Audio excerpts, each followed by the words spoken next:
It's LSU. That's why I came here. You stare challenges in the face, and you go do it. 1-1. Again, high and deep to left field, down the line towards the monster. It's gone! What does that look like? Recruit, develop, win. Big swing! Could it be? Will it be? It is! Tigers win! Tigers win!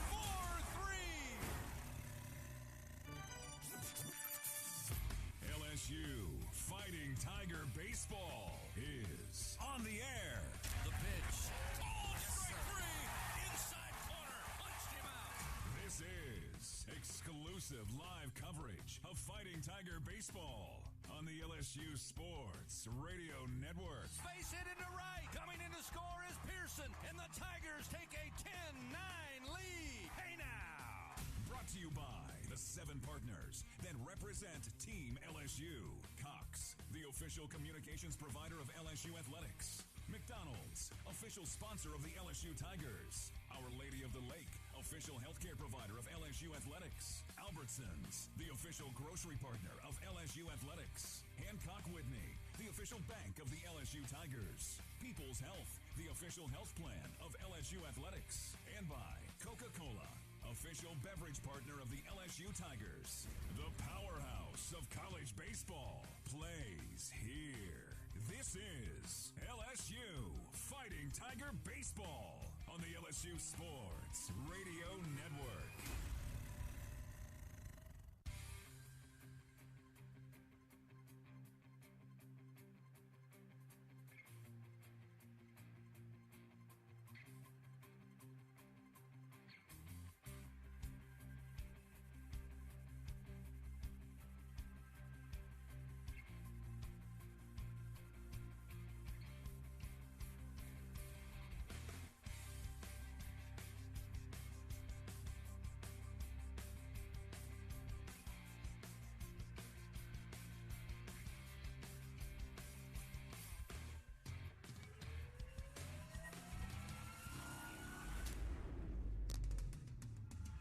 Now for the Cajun Country Rice on Deck Show.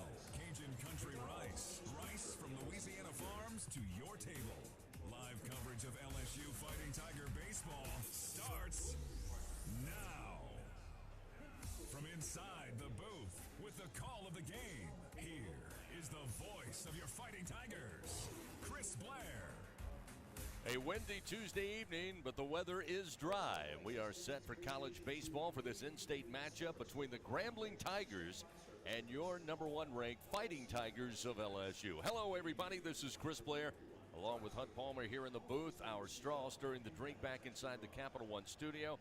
Miss Alondra Villarreal welcoming you once again to Skip Bertman Field inside Alec Box Stadium here on the campus of LSU in Baton Rouge. For tonight's play-by-play story, a midweek contest for Jay Johnson and his Fighting Tigers before another marquee SEC matchup this weekend beginning on Thursday as the 10th-ranked Tennessee Volunteers come over from Rocky Top. It's a chance to stay sharp on the mound, at the plate, and in the field against the Grambling team that comes off a sweep over Alcorn State in SWAC play at home this past weekend. Grambling and head coach David Puyere, 9-14 overall, 5-1 conference mark. LSU, of course, still atop the college baseball polls with a 21-3 mark, 4-2 SEC record following 2 series wins. We expect to see a number of arms get some work tonight for LSU as junior transfer right-hander Christian Little will make his second start on the year, while Grambling will go with senior left-hander Ja'Cory Boudreaux. So find your favorite chair, grab your favorite beverage. We get set for Tuesday in-state battle of college baseball. It's Grambling, it's LSU, and it's coming up next on the LSU Sports Radio Network. Support your LSU Tigers with Hancock Whitney, the official bank of LSU Athletics. From game day to the offseason, Hancock Whitney LSU credit and debit cards are a big win for any Tiger fan. Want to get your paws on these cards? Well, apply online or visit HancockWhitney.com/LSU. Hancock Whitney Bank, member FDIC. All accounts subject to credit approval. Terms and conditions may apply. Albertsons is making shopping and saving easier than ever. Just For You deals is now Albertsons For You. It's everything you love about Just For You with all new perks. Get rewarded for just being you, including personalized deals, a free item every month, and even a treat on your birthday. With Albertsons For You, you earn points every time you shop and redeem them for discounts on groceries and more. Brand new Albertsons For You members receive $5 off their next $25 or more purchase just for signing up. Download the Albertsons app or simply update your existing mobile app to see your all-new, all-awesome perks. Albertsons. Fresh foods, local flavors. Together, we are partners setting a new standard for health. Together, we prove that no matter how battle-tested we are, our spirit remains undefeated. Our Lady of the Lake and LSU are creating transformational change and impacting Louisiana with a new standard for healthcare, research, and education. Together, Our Lady of the Lake and LSU are champions for Louisiana. Together, we roar. Learn more at ololrmc.com/LSU.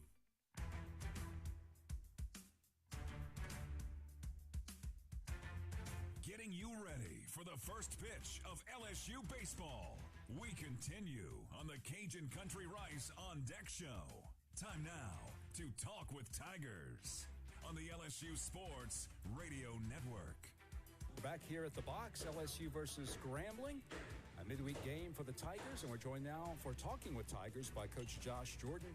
And Coach, first of all, looking back on the weekend, 2 out of 3 over Arkansas. Tough loss on Friday, but wow, did the Tigers roar back on Saturday with 2 huge wins. Just talk about the way the team rebounded and their performance to get the series victory. Well, I know I was very proud. I know Coach Johnson was as well, just the level of toughness it takes to bounce back from that type of win and go win a doubleheader. It's not just take the series, it's win a doubleheader, and the statistics show that normally those doubleheaders, sweeping that doubleheader is very tough to do. And so against a very good team in Arkansas, and to way our guys bounced back and showed that level of toughness, you can build upon that going forward in the SEC. And if you find yourself in that position again, you can revert back and say, we've been here, done that before, and there's no reason why we can't do it again. So there's a lot to build off of those 2 wins on Saturday. You know, you guys as a staff and the players have consistently maintained the fact that every game is the same. 56-game playoff. That's the approach tonight? That's 100%. 100%. Speaking of Arkansas, I mean, this is a team we're playing tonight that had a lead on Arkansas late in the ball game. And so anytime and every time that poll comes out each week and we're ranked number 1 in the country, that target gets a little bit bigger on our back, and everybody comes in here, and our schedule becomes that much tougher. And so there's no question we're not looking past these guys tonight. They've got a ton of good athletes, and again, they played people in the SEC before, and so this isn't the first time they've been able to suit it up against an opponent of our caliber. Christian Little gets the start on the mound tonight for the Tigers. What have you observed about him since you guys have been here starting over the summer that makes him suited perhaps for a starting role? Well, I think he's actually more of a Swiss Army knife, you know what I'm saying?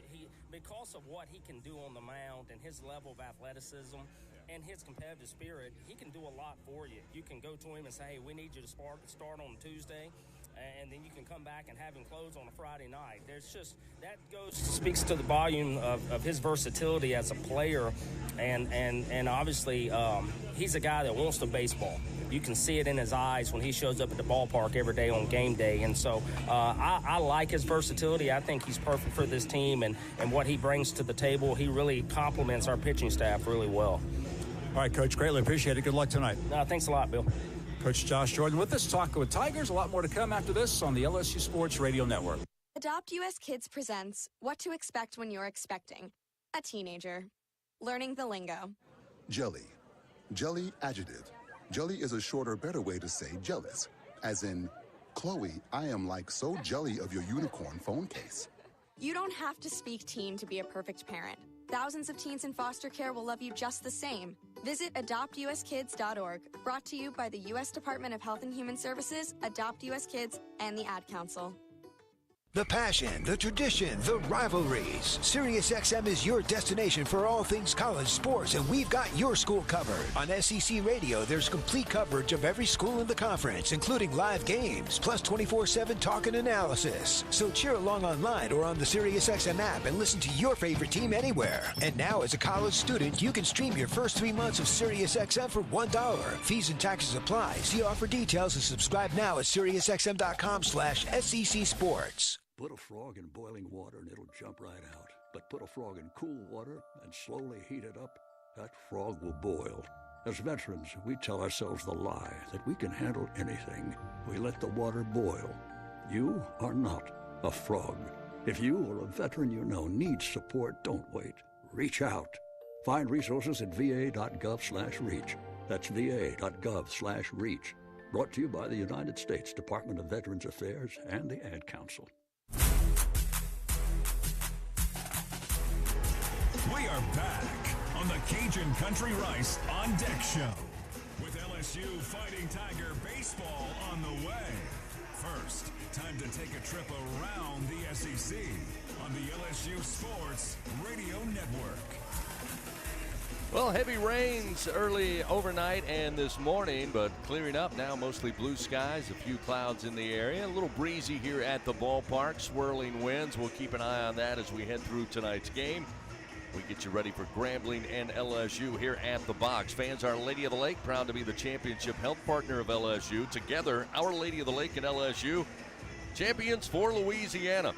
Together we roar. Learn more at olrmc.com/LSU. Time now to go around the SEC, presented by Visit Baton Rouge. We're ready. Are you? Happy to have in the booth with us once again, Hunt Palmer. Hunt, let's take a look at what's happening around the SEC here on this Tuesday night. Let's do it, Chris. We'll go by SEC standings first. South Carolina 6-0 in league play through 2 weekends. Vanderbilt joins them atop the East at 6-0. Florida and Kentucky 5-1 through 2 weeks of SEC play. Missouri at 500, swept Tennessee, and then were swept last weekend. They are 3-3. Tennessee 3-3 as well. Georgia is 1-5. Over in the West, LSU and Arkansas atop the West at 4-2. Alabama and Auburn are 2-4. Texas A&M 1-5 in league play. And the two Mississippi schools, Ole Miss and Mississippi State, yet to win a conference game. They are 0-6. Everybody but Georgia scheduled tonight. Florida and Florida State, their game in Jacksonville has been postponed due to weather. Got 3 games in progress right now. In the 9th inning in Knoxville, Tennessee leads UNC Asheville 5-0. Vols, of course, headed to Alex Box Stadium this weekend starting on Thursday.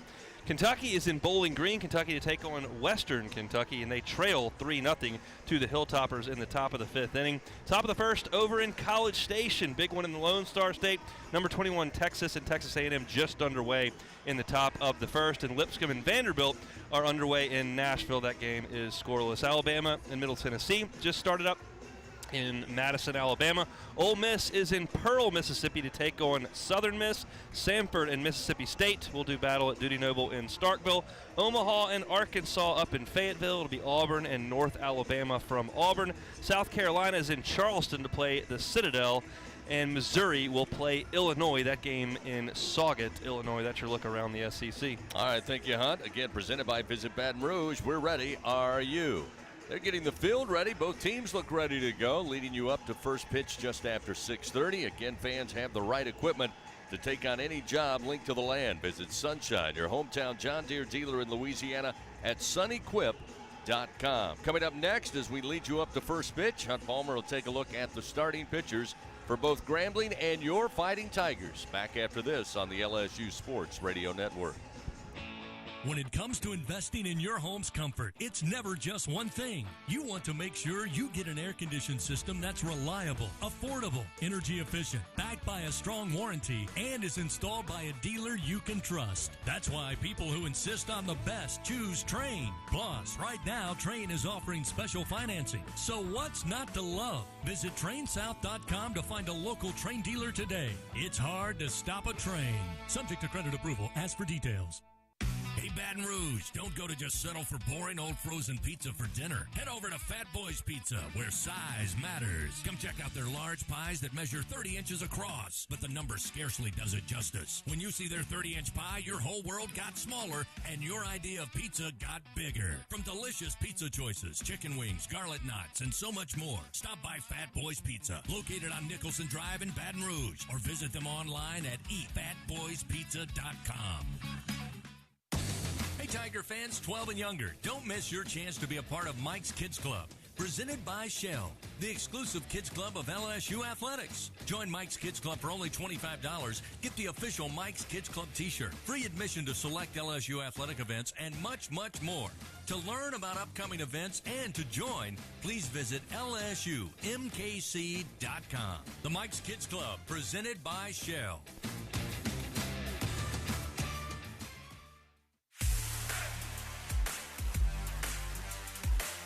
Leading you up to first pitch of LSU baseball. Back with more on the Cajun Country Rice On Deck Show. Time to break down the game's starting pitchers on the LSU Sports Radio Network. Glad you could join us tonight on the airwaves for LSU Fighting Tiger Baseball. They host the Grambling Tigers here in a midweek affair. But a reminder, all LSU Sports Radio Network broadcasts stream for free at lsusports.net. And you can take us with you wherever you are with your mobile device by simply downloading the LSU Sports mobile app presented by BASF. Find the app for free in the iTunes Store and Google Play. The LSU Sports mobile app presented by BASF. We create chemistry. Hunt, I said from the very beginning of tonight's broadcast, expect to see a number of arms. One of the things Jay Johnson says he hasn't had the ability to do most of this year is get some guys in and get some work that he wants. Some of that's because they've run-ruled teams 7 times on the year, but we can expect that tonight. But let's take a look at who will be starting for both the Tigers of Grambling and the Fighting Tigers of LSU. We'll start with the homestanding Tigers of LSU. It'll be big number 99 junior right-hander Christian Little. He'll be making his 10th appearance, his second start of the season. Christian is 2-1 on the year with a 4.11 ERA. He's thrown 15 1/3 innings, given up 12 hits, 7 runs, all of them earned. He has walked 6 and struck out 21. Opponents are hitting .214 off the big right-hander. We expect to see Christian go an inning or 2, sharpen things up in a starting role, be ready to go against the Vols coming up this weekend. For the visiting Tigers from Grambling, they will turn to senior left-hander Ja'Cory Boudreaux. Started his career at Texas San Antonio, transferred over to Grambling. He is 0-1 on the year. He's made 4 starts. He's got a 10.03 ERA, 11 2/3 innings pitched, 16 hits, 15 runs, 13 earned, 15 walks, and 5 strikeouts. Opponents hitting .340 off the senior left-hander. He did make a start against Arkansas this year in February. He went 4 innings in that game against the Hogs, gave up 4 hits and 3 runs, so a decent outing. This is your classic SWAC left-hander. The fastball's not going to top 70, 75 miles an hour. He's going to throw a lot of changeups and a big loopy curveball. LSU going to have to wait back on some very slow offerings from the southpaw from Grambling tonight. All right, thank you, Hunt. Again, it'll be the senior left-hander Ja'Cory Boudreaux for Grambling and the junior right-hander Christian Little making his second start on the year for LSU. Tonight's game brought to you by the 7 partners that represent Team LSU: Cox, McDonald's, Our Lady of the Lake, Albertsons, Coca-Cola, People's Health, and Hancock Whitney. Had a chance to visit with Jay Johnson. We'll hear from the coach as we continue on the Cajun Country Rice On Deck Show here on the LSU Sports Radio Network. This is Richard Zuslaw, CEO of Acadian Ambulance Service. On behalf of all the Acadian employee owners, please be careful while driving. Always use your seatbelt and never text and drive. Are you a homeowner looking to keep your home cool while saving money? Perhaps you're an HVAC contractor who wants to offer customers more efficient, more consistent home comfort. Luxair is the name to know for unmistakably efficient and reliable home cooling, and great business building programs for contractors too. Contact your Luxair dealer to find out more. Or if you're a contractor, visit SolarSupplyLuxair.com to learn about working with Luxair.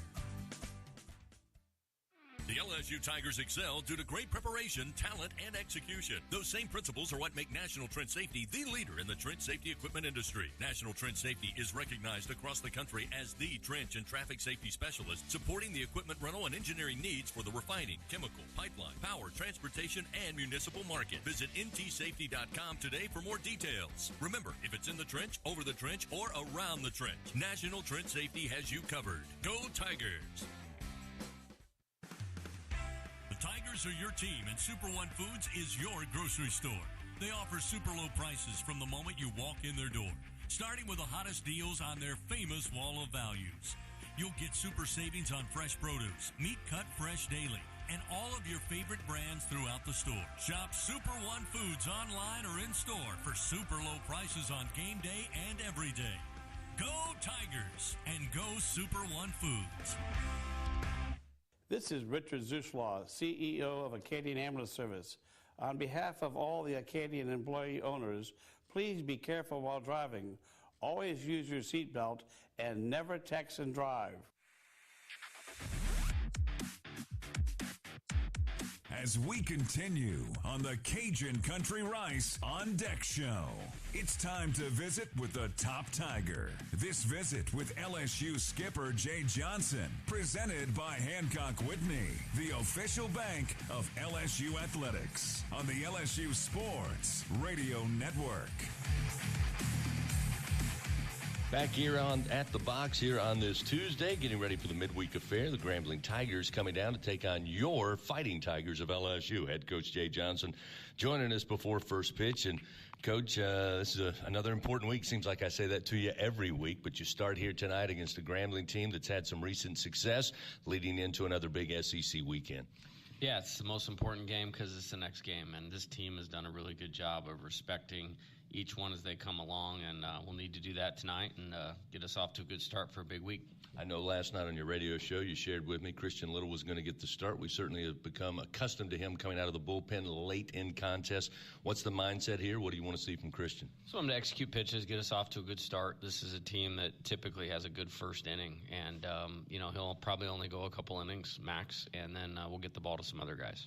Again, probably want to get some guys some work, not too much, not overload anybody going into the weekend. How important is it for your guys to take care of business and then be able to get ready with only really a day between the game with Tennessee on Thursday?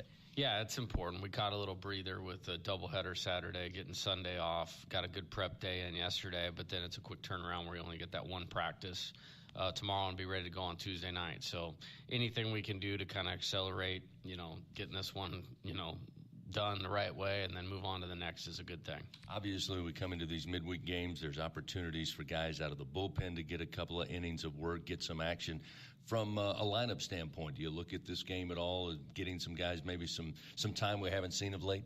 Yeah, we'll get Paxton Kling back in there. I mean, I think he's one of our best players. It's just this is a lineup where you can kind of go with who's hot. He had a small injury last week, which kind of slowed him down a little bit. So excited to get him back in there and get going. Again, it's always great to take on the in-state teams, and as you learned, these teams come in. This is their Super Bowl. Certainly Grambling will be ready. I know you'll have the Tigers ready as well. Best of luck. Get after them. Awesome. Thanks, Chris. Head Coach Jay Johnson, everybody. We'll come back, get the starting lineups, and then we will get to first pitch. LSU hosting Grambling here at the box on the LSU Sports Radio Network. It's 4 a.m., Monday, and you're literally sucking baby snot through a tube because she's congested. Man, that's love. And if you love her that much, love her enough to make sure she's buckled in the right car seat. To make sure your child's in the right seat for their age and size, visit nhtsa.gov/the right seat. Show them you love them. Keep them safe. Visit nhtsa.gov/the right seat. Brought to you by the National Highway Traffic Safety Administration and the Ad Council. The passion, the tradition, the rivalries. SiriusXM is your destination for all things college sports, and we've got your school covered. On SEC Radio, there's complete coverage of every school in the conference, including live games, plus 24/7 talk and analysis. So cheer along online or on the SiriusXM app and listen to your favorite team anywhere. And now, as a college student, you can stream your first 3 months of SiriusXM for $1. Fees and taxes apply. See offer details and subscribe now at SiriusXM.com/SEC Sports. Right now, our country feels divided, but there's a place where people are coming together. I was nervous to talk to someone so different than me. Me too. Love Has No Labels and One Small Step are helping people with different political views, beliefs, and experiences connect through conversation, and it feels good. This conversation gives me hope. It gives me a lot of hope, too. Take a step toward bringing our country and your community together. Start a conversation at lovehasnolabels.com/one small step. A message from StoryCorps, Love Has No Labels, and the Ad Council. First pitch of LSU Fighting Tiger Baseball is just moments away. Starting lineups presented by Centers. Louisiana Metro State League. Safe and ready for the workday for over 40 years.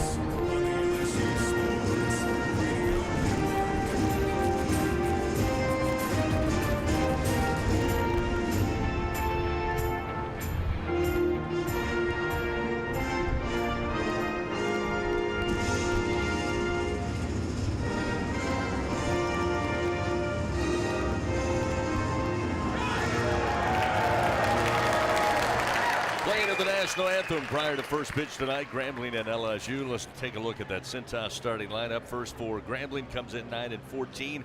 Overall, they are 5-1 in SWAC action. They will lead things off with their designated hitter, a right-hander, Tiger Borum, the junior, batting .267.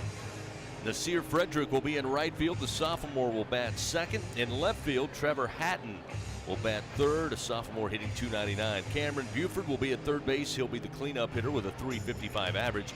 Keelan Mack will be at first base. He'll bat fifth. Julian Murphy will be behind the plate catching. He'll be in the sixth spot.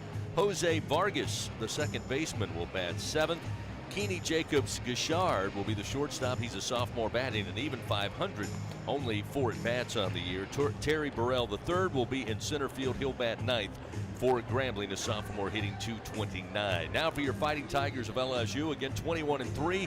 Their overall mark, 4-2 in SEC play. They'll have Gavin Dugas lead off once again. The second baseman, a senior, batting an impressive .338. He'll be followed by Trey Morgan, who will play in left field tonight, bat second. The junior hitting .309. Mr. Everything, Dylan Cruz, stays in the 3 spot. He'll be in center field. The junior batting .531. Tommy White will bat cleanup. He's at third base, the sophomore hitting .392. Cade Beloso with another start. He'll be the designated hitter, bat in the 5 spot tonight for the Tigers. Jared Jones will take to the field. He'll bat sixth and be at first base, the freshman hitting .333. Jordan Thompson, the shortstop, will bat seventh. Paxton Kling gets another start, his 17th of the season. He will be in right field batting eighth. And Alex Milazzo will get another start, 4th of the season behind the dish. He will catch and will bat ninth. That's a look at the Cintas starting lineup. That means up next, first pitch, LSU hosting Grambling. Coming your way on the LSU Sports Radio Network. Together, we are partners, setting a new standard for health. Together, we prove that no matter how battle-tested we are, our spirit remains undefeated. Our Lady of the Lake and LSU are creating transformational change and impacting Louisiana with a new standard for healthcare, research, and education. Together, Our Lady of the Lake and LSU are champions for Louisiana. Together, we roar. Learn more at ololrmc.com/LSU. Hi, I'm Kevin Falk, LSU Hall of Famer. My years at LSU were amazing. I've always loved celebrating with my teammates, especially when someone was serving us some delicious Manda salsa.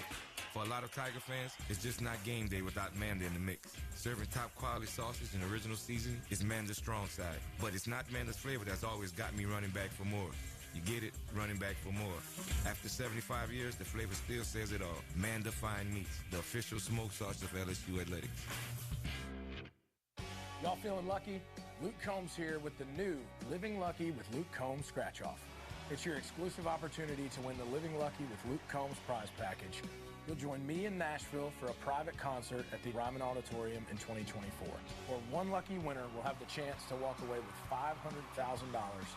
When it rains, it pours for lottery players who enter to win the chance of a lifetime. Play Living Lucky with Luke Combs from the lottery. Win up to $100,000. Must be at least 21 to purchase.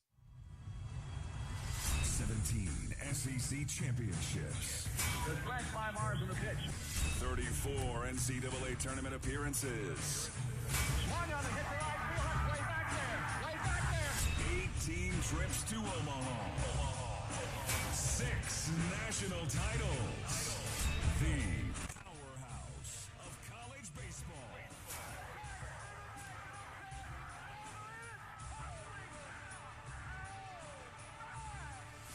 This is LSU Fighting Tiger Baseball. On the LSU Sports Radio Network. Good Tuesday evening, Tiger fans, and welcome. Skip Bertman Field inside Alec Box Stadium here on the campus of LSU as we get ready for midweek baseball. Your Fighting Tigers, number 1 in the land, taking on Grambling, coming down from Grambling, Louisiana, as they meet for the 12th time all-time on the baseball diamond. Along with our producer, Alondra Villarreal, in the Capital One studio, along with Hunt Palmer, I'm Chris Blair, and happy to have you join us here on this Tuesday as the Tigers have a quick turnaround.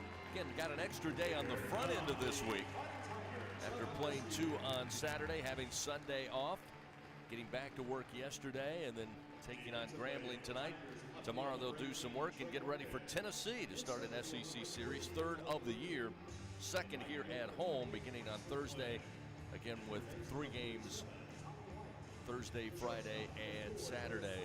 Hunt, it's always interesting, always fun to see the Tigers on the field. This team, of course, in 2023 has been a joy to watch, and a lot of Tiger fans taking advantage of, regardless of who's playing, what day they're playing, what time they're playing, to come out and see this talented team. Yeah, and it's always enjoyable to watch these guys play, whether they're playing a top 5 team like Arkansas or whether they're taking on a non-conference team that appears overmatched. LSU's come to play just about every night this year. Today, it's about getting some guys some work on the mound, getting some guys some at-bats at the plate, and that all starts with Christian Little, who's the starting pitcher tonight. His 2 SEC outings probably haven't been exactly what he wanted them to be. I didn't think he was necessarily too bad against Texas A&M. He got a couple of big strikeouts, then a ground ball found some real estate in left field, and A&M took the lead while he was out there. He did not pitch the baseball very well against Arkansas this weekend. He threw 13 pitches, only 5 were strikes, and 3 of those were base hits, including a 3-run home run.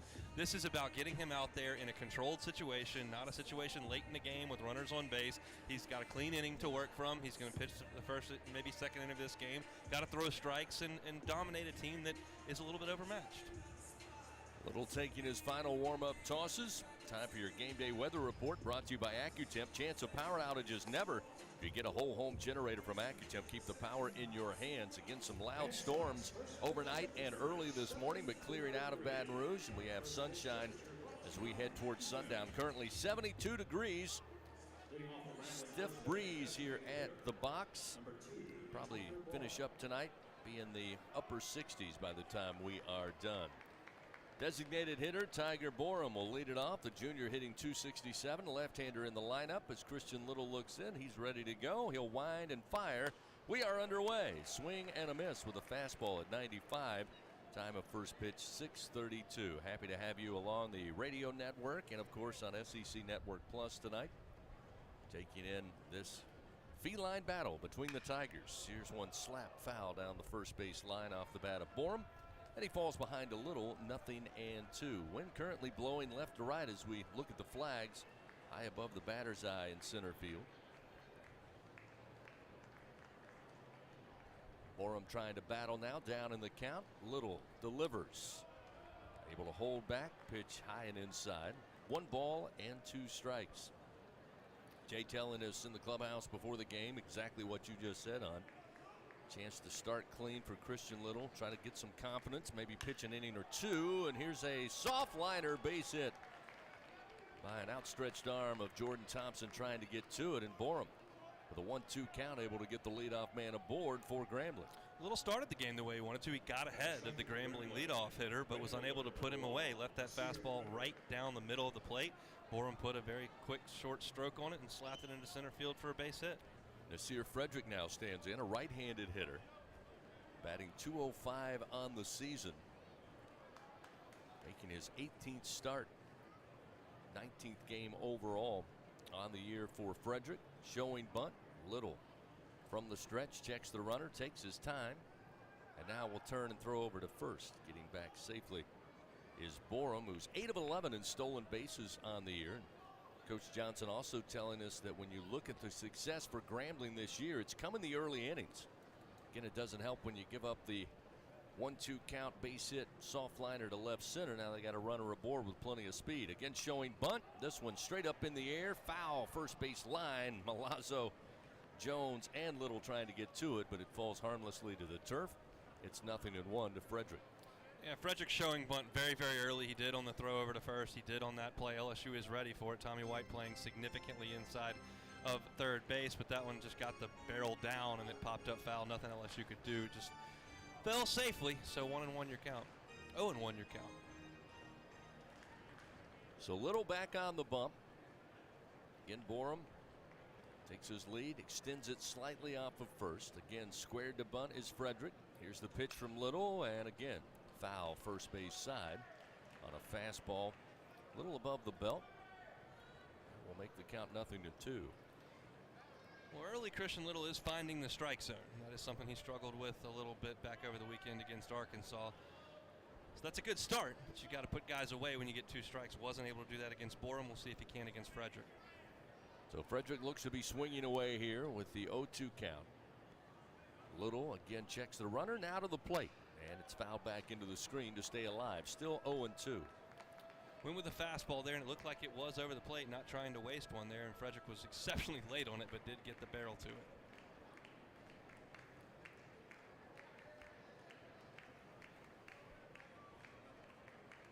Here's the 0-2 pitch. Again, swing and a miss. Got him to chase this one. The breaking ball down and away from the right-hander. That time able to finish the deal. One away. Still a runner at first, and we'll see Hatton come to the plate. That's the pitch that makes Little a really good pitcher, but a really good reliever. That's the put-away slider you've got to have to miss bats and get big strikeouts late in ball games. He executed it beautifully there. Hatton, the left fielder, batting .299 on the year. Again, a quick throw by Little to keep an eye on Borum at first base. Hatton, third leading hitter for Grambling. This will be his 98th plate appearance. Again, batting from the right side. Little delivers off speed, swing and a miss, way out in front. 0-1 the count to Hatton.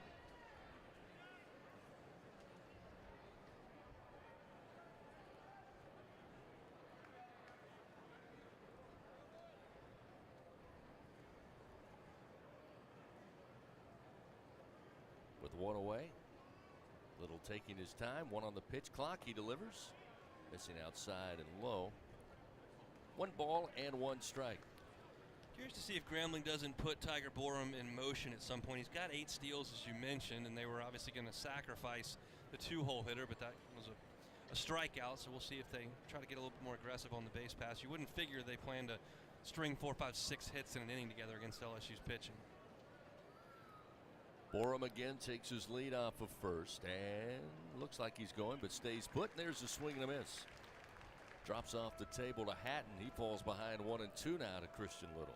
Yeah, Borum looked like he was either bluffing or he just didn't quite get the jump he wanted, so he stopped. But he certainly flinched towards second there. They're thinking about it. So again, Little looking for the out pitch, and a little foul bouncer down the first base line. Keeps him alive. Hatton still 1 ball, 2 strikes. Fans Capital One offering checking and savings accounts with no fees or minimums. Remember, Capital One, what's in your wallet? Shadows, of course, this time of day down the third base line, stretching into left field. The majority of the field in the outfield still with sunshine. First base side covered in the shadows of Alec Box Stadium. Another throw over, and again Borum able to get back. Still 1-2 the count to Hatton. Little with 5 on the pitch clock. Now comes set.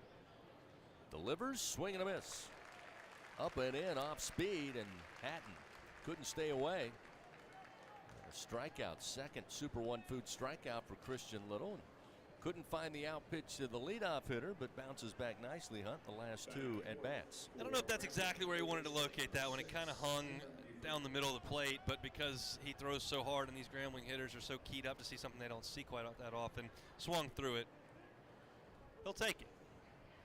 So now we'll see Cameron Buford, another right-hander in this lineup, as Little again will throw, and it gets away from Jones. Goes all the way to the side wall, and that will allow Borum to get to second. He makes the turn, then puts on the brakes and heads back to second base. Not going to test Jared Jones, who fired it to Thompson, the shortstop. It's a tough time of day for those pickoff throws. The sun's setting over the Mississippi River over there. Sometimes the first basemen are looking straight into it, and Little turned and fired, and I don't know how far offline it was, but Jones couldn't get a mid on it. So now Grambling with the runner in scoring position here in the first. So unable to get the straight steal. LSU gives him a little bit of a gift, gets Borum in run scoring position with 2 outs, but then Little comes back with a 95-mile-an-hour heater and right by Buford, and it's 0-1. Little's worked ahead to every hitter in this inning.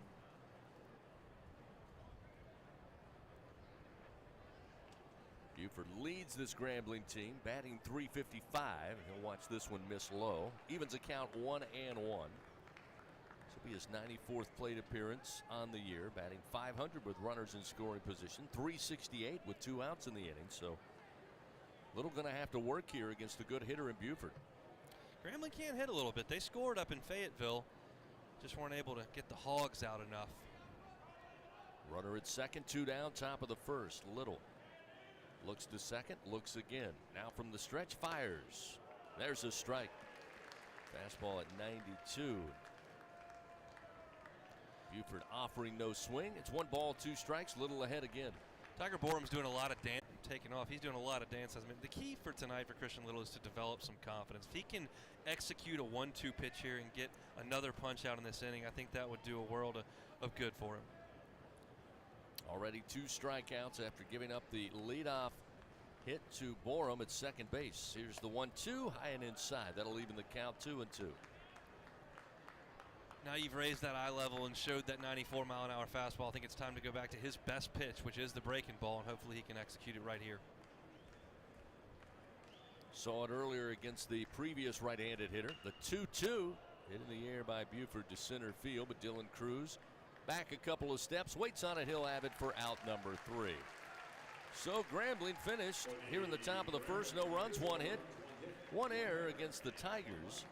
But they leave 1 man on. Still scoreless after a half inning. Tigers come to the plate. Dugas, Morgan, and Cruz for LSU when we come back on the LSU Sports Radio Network. My husband had a gun. Him and his friends would go shooting. The ammunition, unfortunately, was not stored separately. In a million years, we never thought that Emily could. There's a hole in our family that can never, ever be filled.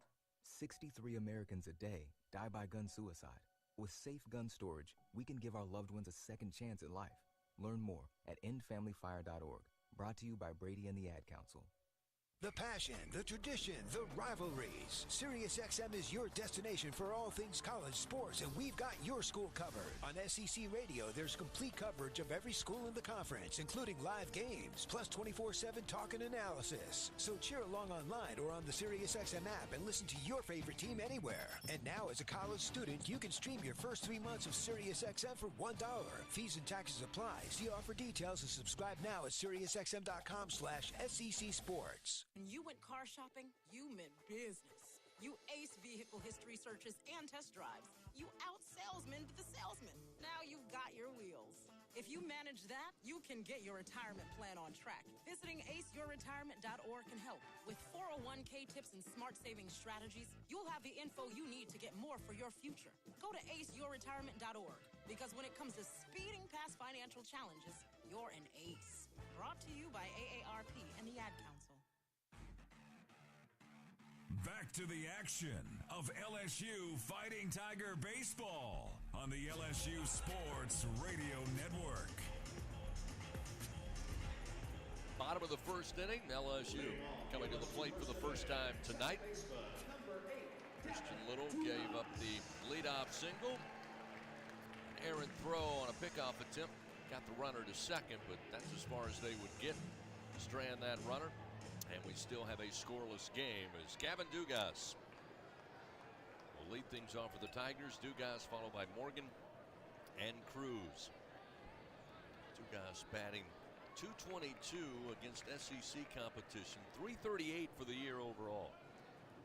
First pitch missing outside from Boudreaux, who, as Hunt told you on the scouting report, not going to overwhelm you with velocity. Just tries to be crafty and place those 75 to 78 mile-an-hour pitches, as that one misses just outside at 70 on the gun. It's 2-0 now to Dugas. I don't think we'll see any 78s tonight from Boudreaux. You're going to see a max of about 75 from the left-hander.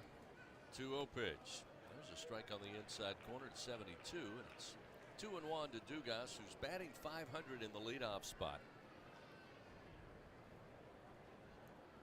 Boudreaux, the left-hander, fires the 2-1, skips off the dish. Now make it 3 balls and 1 strike. Over the weekend, Dugas batting .222, was 2 for 9 with 4 runs scored. Can continue to raise his home run numbers. There's a swing and a miss. Couldn't time out the 71 mile-an-hour pitch, and it's a full count, 3-2 on the year. Dugas, 7 home runs, 3 doubles. Payoff delivery. Hit in the air a mile, but foul down the line. This one probably going to find the parking lot, and it will. Out of play, still 3-2. For the Tiger right-handed hitters, you're just going to have to sit back and be very patient. The wind's howling in from left field. Everything's 68, 70 miles an hour. you're going to want to try to hit it as hard as you can, but you get it up into that wind, and you'll probably be headed back to the dugout. Payoff delivery, low for ball 4. So a leadoff walk for Gavin Dugas. That will bring Trey Morgan to the plate. Had a good weekend as well. 385 against Arkansas overall. 5 for 13 with 5 runs scored. Had a triple off the center field wall. Had the monstrous home run to the diamond deck. Drove in 2 runs. Grambling now, the middle infield, double play depth here with Dugas at first, nobody out. A lefty on lefty matchup. Boudreaux checks the runner, now fires. Morgan jumps on the first pitch, but a bouncer foul down the first base line. Grambling's in the black uniforms, black pants. The umpires are in the black uniforms, gray pants. So trying to find the infield alignment at first glance can be a bit of a chore. Yeah, when I looked up, I thought they had 6 infielders. Here's the 0-1 to Morgan. And it gets away from the catcher, Murphy, and Dugas will make his way down to second base. So now the Tigers quickly with nobody out, a runner in scoring position here in the bottom of the first. 1 ball, 1 strike to Trey Morgan. Morgan playing left field here in this midweek affair. Boudreaux fires, and right up the middle, base hit into center field. Dugas turning on the speed, giving the sign to round third. He will come in to score without a throw. Trey Morgan with an RBI single. Tigers on the board. They lead 1-0 over Grambling. That's exactly the approach you've got to have against a guy that's throwing 68 miles an hour. You just got to put the barrel of it right there, stay through the middle of the field, and that's what Trey Morgan did. Drove it right back up the box, as we've seen him do for 2.5 years now. Gavin Dugas didn't get a great jump, but didn't need one. Easily scored, and the Tigers on the board early. That'll bring Dylan Cruz to the plate. .531 hitter. .658 on-base percentage. Batted .615 against Arkansas this weekend. First pitch, short of the plate, and it's 1-0. Hunt, I know you've been talking about it. There's no doubt. Certainly if you haven't talked about it, you've thought about it.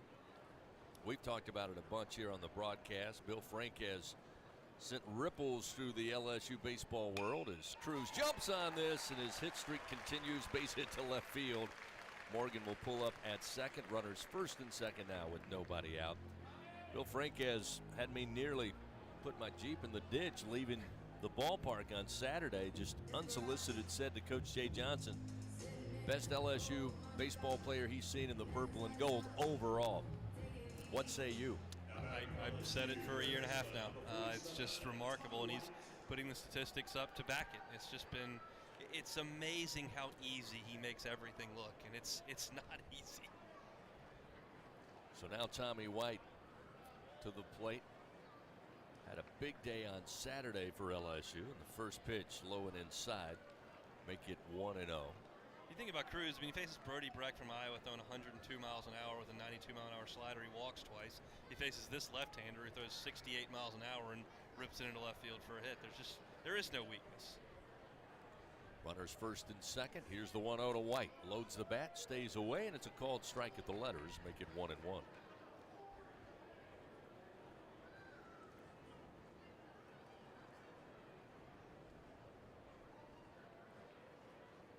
Morgan takes his lead off second. Nobody holding on Cruz at first. He squared straight to the second base bag, waiting for Tommy White to make contact. Here's the 1-1 to Tommy. Ground ball to third. Buford scoops it up. He'll throw to second to Vargas. The relay in time to get the twin killing. Cruz and White out. Morgan makes his way to third. And with 2 outs and a 1-0 lead, it'll be up to Cade Beloso to try to bring Morgan in. That's the swing Ja'Cory Boudreaux, the pitcher, wants. He got Tommy White way out in front. He almost gave up on it and then just kind of rolled over softly right to the third baseman. That's the kind of swing he's trying to induce from these LSU hitters. It's just very difficult to sit back for that long. We'll see Beloso, again, his 24th plate appearance. Had a good weekend as well. In fact, batted .571 against Arkansas over the weekend. First pitch, again, short of the plate. Blocked up by Murphy, the catcher, and it's 1 ball, no strikes. Beloso batting .571 so far through 2 SEC series. And a .522 average overall. He's 12 of 23 at the plate, scored 6 runs.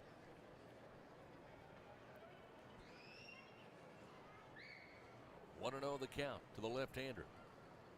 Morgan at third with 2 down. The 1-0 floats in at the letters, called strike.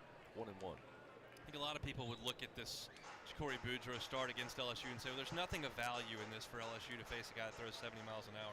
The SWAC champion gets into the NCAA tournament and a lot of times comes to Baton Rouge. So there is some value in some of these at-bats. 1-1 delivery, outside and in the dirt. Again, Murphy working hard. He's able to knock it down, chase it up the third base line, keep Morgan at third. Now 2-1 the count to Cade Beloso. We saw Southern here in 2009. We saw Jackson State here in 2013. Jackson State also went to Louisiana Lafayette when they were a national seed one year.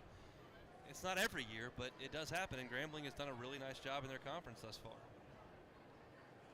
Beloso awaits the 2-1 pitch.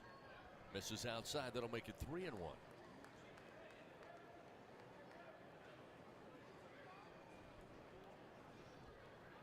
Again, Beloso, one of those guys, when we talk about the depth of this team, that puts pressure, makes the decision very difficult on Jay Johnson on a lineup. Not just tonight, but even coming up this weekend. As here's a sharply hit ground ball, but Vargas at second base hit right to him. He'll throw to first in time for out number 3. We'll talk about the depth of this team as we continue. The Tigers do play to run on 2 hits. They leave one man on. They have a 1-0 lead over Grambling. We finished an inning here at the box. Back after this.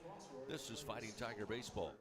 Albertsons is making shopping and saving easier than ever. Just For You deals is now Albertsons For You. It's everything you love about Just For You with all new perks. Get rewarded for just being you, including personalized deals, a free item every month, and even a treat on your birthday. With Albertsons For You, you earn points every time you shop and redeem them for discounts on groceries and more. Brand new Albertsons For You members receive $5 off their next $25 or more purchase just for signing up. Download the Albertsons app or simply update your existing mobile app to see your all new, all awesome perks. Albertsons, fresh foods, local flavors. Excuse me, do you know the average time of one full inning at an LSU baseball game? 10 minutes. Half an hour? I think 45 minutes. Actually, one inning in baseball lasts about 20 minutes. Any idea how long it takes to complete a mortgage application? I'm going to go with an hour and a half. I think it's about 2 hours. Probably a couple days. Actually, at Assurance Financial, you can apply for a mortgage in less time than one inning. Wow. Find out more. Visit them at AssuranceMortgage.com. That's AssuranceMortgage.com. Equal housing opportunity. NMLS number 70876. It takes true grit to wake up every morning dedicated to a higher standard of work. At H&E Equipment Services, we're leveraging our national fleet of equipment with a local approach, working closely with customers to understand their needs and provide them reliability, fair prices, and the support of a first-class service team. We're an equipment company, run by equipment people. Where others stop, we continue. H&E Equipment Services, the higher standard in equipment rentals, sales, parts, and service. Back to the action of LSU Fighting Tiger Baseball on the LSU Sports Radio Network. Top of the second inning, 1 pitch and 1 out. Keelan Mack led it off for Grambling. First pitch from Little, popped up, foul territory, right side. Jared Jones, the Tiger first baseman, takes care of that, and there's 1 away. We'll see Julian Murphy, the catcher now, a junior, hitting .204, batting from the right side. That's Little well underway into his second inning of work. First delivery, breaking ball for a strike, and it's 0-1. We mentioned the defense. I mentioned Cade Beloso and that last at bat before he grounded out to second base. Tonight we have Morgan in left field. Jared Jones, who we mentioned making the play moments ago, as this one's like it was fouled off the plate or off the foot, and eventually rolls foul down the third base line off the bat of Murphy, and it's 0-2. But it goes to the decision-making process and the options that Jay Johnson has. You can go with Trey Morgan, and I talked to Jay last night on his radio show, and I said, you know, we kind of take for granted that Trey plays in left, then he plays in first. Sometimes he plays both in the same game. We've seen him make spectacular plays over his career at first. He's made Sports Center highlights in left so far this year as well, as this pitch from Little. Breaking ball down in the dirt makes it 1-2. But you got a guy like Beloso, You got Jared Jones, the freshman, Paxton Kling in the lineup here tonight. Braden Joubert, who we obviously will see this weekend. It's just interesting the way he can put these lineups together with the talent he has up and down the rosters. The 1-2 fastball misses low and away. 2-2. Tonight, Brady Neal's not in the lineup. Tonight, Braden Joubert's not in the lineup. Tonight, Ben DePolt is not in the lineup. Jack Merrifield can play in the SEC. He's not in the lineup. Josh Stevenson is a heck of an athlete, and he's not in the lineup. There's a lot of depth. Swing and a miss, and Little records his third Super One Food strikeout. 2 gone here in the top of the second. Oh, by the way, Josh Pearson not in the lineup, and he's been really good in the first 2 conference weekends. So with 2 down, see the second baseman to the place, Jose Vargas, batting .269, another left-hander in this Grambling lineup. Little ready to work. High leg kick, fires and misses low at the knees. 1-0. A common theme of the 2 outings in College Station and then here against Arkansas for Christian Little is that he came in with runners on base immediately working out of the stretch. He looks more comfortable to me working out of the windup, that big leg kick. This pitch missing just low.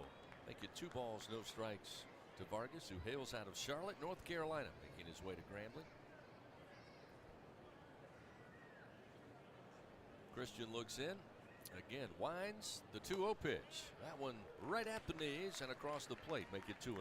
He's got a little bit more rhythm to him. And when he's working out of the stretch, he can't use that high leg kick that he likes to use. And it just seems to me like he may be better suited working in clean innings. 2-1, missing high. And again, you know that's the analytics that Wes Johnson and Jay Johnson are looking at, is how does he do when you call upon him with runners first and second or second and third, 1 out in an inning. Here's the 3-1. Inside, and he'll walk him. Vargas gets aboard with 2 outs. First base on balls offered up by Little. And with 2 outs in the top of the second, Grambling again has their second base runner of the game. And as I mentioned, wanting to work out of the windup, here he goes into the stretch. So for the first time tonight, Sekini Jacobs-Guichard, shortstop, a right-handed hitter. Limited at bats, just his 5th on the year. He is 2 for 4, so technically batting .500. This pitch down and away with the off speed. It's 1-0. They're going to shade this right-handed hitter pretty significantly. Trey Morgan is shallow in towards the alley in left center field. Runner at first, the 1-0. Just missed him. Fastball inside. 2 balls, no strikes. 2 quick outs for Little, and then he issues a 2-out walk and falls behind 2-0. He'd just like to close this inning down. Vargas on the walk at first. 0 for 1 in stolen bases this year. That pitch on the inside corner. Guichard backing out. Called strike. Make it 2-1.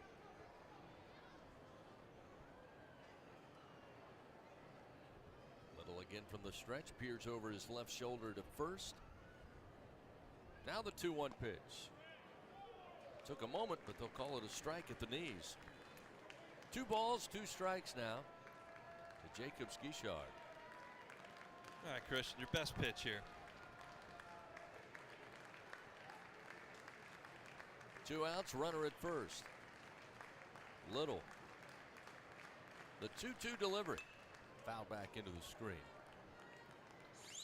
That was a good one. That was a breaking ball down. Just wasn't quite low enough to get under the bat. Keanu Jacobs-Guichard. He'll step back in. Runner at first, deuces wild, 2 outs and a 2-2 count.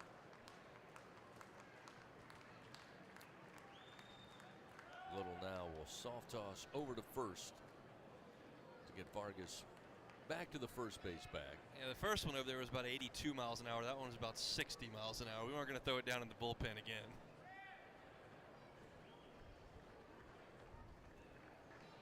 Jacobs-Guichard awaits. 2-2 pitch, swing and a miss. Off speed.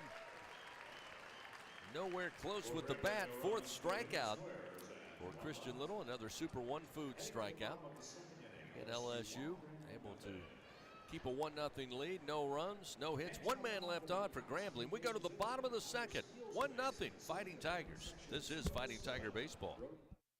Adopt US Kids presents What to Expect When You're Expecting a Teenager. Learning the lingo. Jelly. Jelly adjective. Jelly is a shorter, better way to say jealous. As in, Chloe, I am like so jelly of your unicorn phone case. You don't have to speak teen to be a perfect parent. Thousands of teens in foster care will love you just the same. Visit adoptuskids.org, brought to you by the U.S. Department of Health and Human Services, Adopt US Kids, and the Ad Council. The passion, the tradition, the rivalries. SiriusXM is your destination for all things college sports, and we've got your school covered. On SEC Radio, there's complete coverage of every school in the conference, including live games, plus 24/7 talk and analysis. So cheer along online or on the SiriusXM app and listen to your favorite team anywhere. And now, as a college student, you can stream your first 3 months of SiriusXM for $1. Fees and taxes apply. See offer details and subscribe now at SiriusXM.com/SEC Sports. Papa, why can't we telegraph while riding a horse? Son, there ain't no one to blame but Jeffro. He was riding old Betsy the Stallion, tip-tapping away at his telegraph, when blam, ran right into the side of the saloon. Well, if Jeffro can't do it, neither should you. Don't text and drive. Visit StopTextStopWrecks.org. A message brought to you by the National Highway Traffic Safety Administration, Project Yellow Light, and the Ad Council. Back to the action of LSU Fighting Tiger Baseball on the LSU Sports Radio Network. Bottom of the second inning here at the box on a Tuesday night. LSU leading Grambling 1-0. Tigers will have Jones, Thompson, and Kling due up 6, 7, and 8. See Jones get it started. Batting .333. Right-handed hitter. Like the home plate umpire. We've got either a ball or a strike. I don't know who was late. Yeah, they're going to say it was the pitcher wasn't ready to go. So it's 1-0 to Jones. Jay Johnson came out to make sure it was clarified. The umpire turned to us and said 1-0 up here in the press box. And I think Johnson, because his back was to him, said, wait a minute, what is it? He said 1-0. So Jones starts off with a 1-0 count. The next pitch misses, and the third pitch misses. It's now quickly 3-0. The freshman Jones. See last night Sergio Romo's send-off? No, I did not. I did. 3-0 delivery. Yeah, that's a strike with a take on. It's 3-1. So Romo, legendary closer in the Giants World Series run. He wanted to come out for one more time in the Giants ballpark for a send-off in spring training. Last outing. 3-1. Hit hard and gets by a diving shortstop and Jacobs Gishard, and Jared Jones leads things off with a base hit. The Tigers have the leadoff man aboard. He goes out there. It's a ceremonial deal. He's going to face two guys and then get somebody to take him out and come out, and that's the end of his career in spring training. He gets a strike violation for not being fast enough to pitch in a spring training game. But this rule doesn't apply to me, guys. I'm leaving. Imagine there's going to be more of that as the season begins. Thompson stands in for the first time tonight. The first pitch from Boudreaux, a called strike.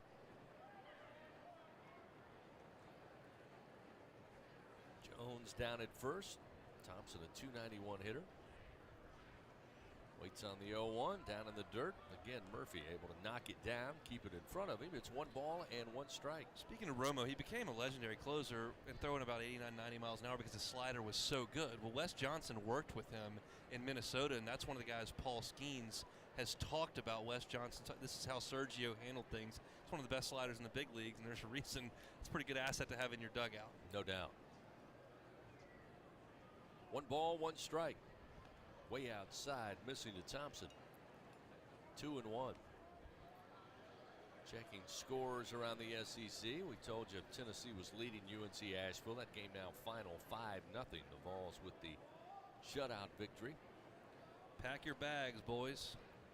2-1 to Thompson, way outside, and now Boudreaux having trouble getting it close to the plate. It's now 3-1 to Jordan Thompson. I know you have been going through the numbers, analyzing the 2023 Tennessee Vols in preparation of this weekend. Seems to me the pitching staff still top-notch, one of the best not only in the SEC but in the country, as the 3-1 strike to Thompson now will fill the count 3-2. Maybe not quite the offensive firepower, at least early in the season, that we saw a year ago, even inside Lindsey Nelson Stadium in Knoxville. Here's the payoff pitch to Thompson, floats in high above the letters, and the walk from Boudreaux will now put runners first and second for LSU, and nobody out here in the bottom of the second frame. They still got a lot of good bats up there in Knoxville. Maui Ahuna hit 400 for Kansas last year. He transfers over to play shortstop for the Vols. Blake Burke is a sensational left-handed power hitter that LSU's going to have to deal with all weekend. But you're right, not the 1 through 9 relentless power assault that the Vols could put on you last year. See Paxton Kling, talented freshman out of Pennsylvania, back in the lineup today, getting the start in right field. First delivery called strike, and it's 0-1. Paxton with 56 previous plate appearances, batting .321. Limited action against the SEC, struggled against Texas A&M over in Bryan College Station. Came in late, defensive right field replacement in a couple of games against the Razorbacks this weekend. Boudreaux misses with this one, evens a count 1-1. Good to see Paxton back out there after dealing with a little bit of a minor injury over the weekend that didn't allow him to play the way he wanted to, and now back in the lineup, looks to be okay. Yeah, Coach Jay Johnson said he's got to have him in there. Really high on Paxton Kling for good reason. Here's the 1-1. Missing high is Boudreaux, make it 2-1. There's just not a tool in the toolbox that Paxton Kling does not have. He has got all of them. Runners first and second here. Nobody out. Tigers up 1-0. Jones at second. Thompson at first. Pitch to Kling. In the air, popped up left center field. Hatton coming over, the left fielder, but it'll be Burrell the third who has the play. Center fielder makes it for out number 1. Yeah, Paxton just got up under that one. Lazy fly ball out into outfield. You'd love to see him try to create some movement on the infield with two guys on and nobody out, unable to do so. But here's Alex Milazzo with a chance. Milazzo getting the start tonight behind the plate. 8 for 23 at the plate this season, batting .348. .308 with runners in scoring position. He does have 7 runs batted in. Chance here with Jones at second, Thompson at first, plenty of speed. Boudreaux's first pitch to Milazzo, across the plate for a strike, 0-1. Alex obviously a very adept bunter, and they ask him to do it a lot. Not really a spot for it here.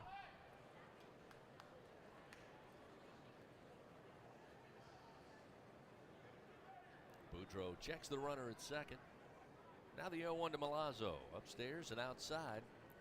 1-1. Fans get low rate long-term financing right now on powerful Kubota tractors, mowers, and utility vehicles. Just visit LSUKubotaDealers.com for your nearest Kubota dealer. Outfielders in center field and left field very, very deep considering how hard the wind's blowing in from left field. 1-1 to Milazzo. Just missed the outside corner. Good eye, good take by Alex, and it's 2-1. If you're Jared Jones out there at second, you got to be aware of that, and you can get a good jump if there's one that looks like it's going to be a bloop into shallow outfield. Got a lot of grass between Milazzo and the outfielders, playing extremely deep. That one missing high. Now 3 balls, 1 strike.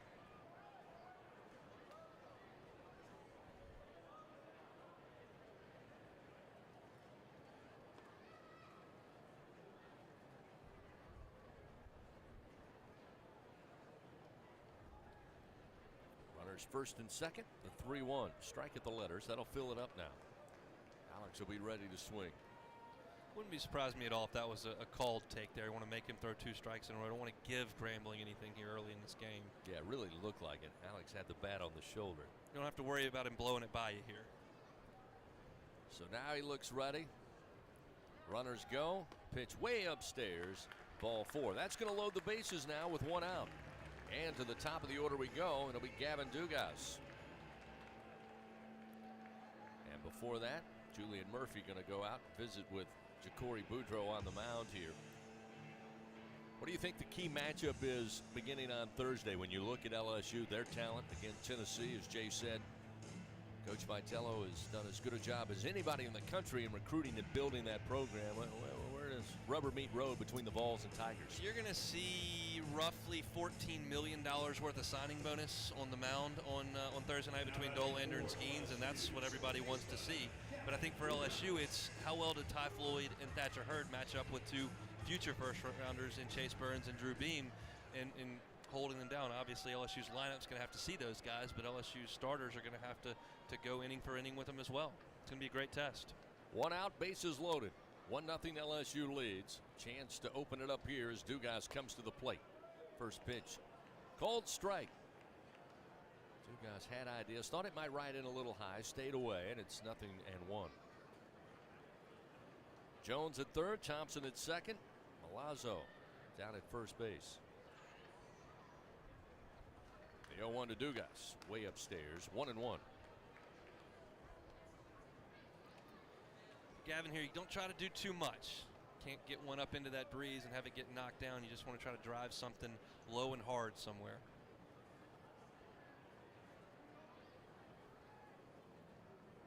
The 1-1 delivery.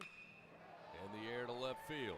Hatton going back, shy of the track. He'll have it. Tagging up is Jones. The throw will be cut off, and a sac fly RBI for Gavin Dugas will make it a 2-0 LSU lead. Gavin was a little out in front of that one, but he did do enough to hit it hard, and it cut it through the wind deep out there to Trevor Hatton, who squeezed it. So did his job. Now it's time for Trey Morgan to see if he can add to it. Leaves Thompson at second. Milazzo still at first with 2 down. We'll see Trey Morgan had a base hit right back up the middle in the first inning to drive in the first run of the ball game.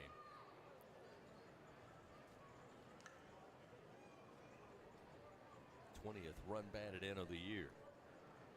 Pitch to the left-hander. Inside as Murphy slides over to get a glove on it. 1 ball and no strikes. The weather, of course, right now looks great for Thursday, Friday, and Saturday. In fact, Thursday, mostly sunshine. We'll hit a high of 79 degrees. Should make for perfect first pitch temperatures here at the box. And it should be absolutely field to the rafters as this one fouled off the bat and foot of Morgan.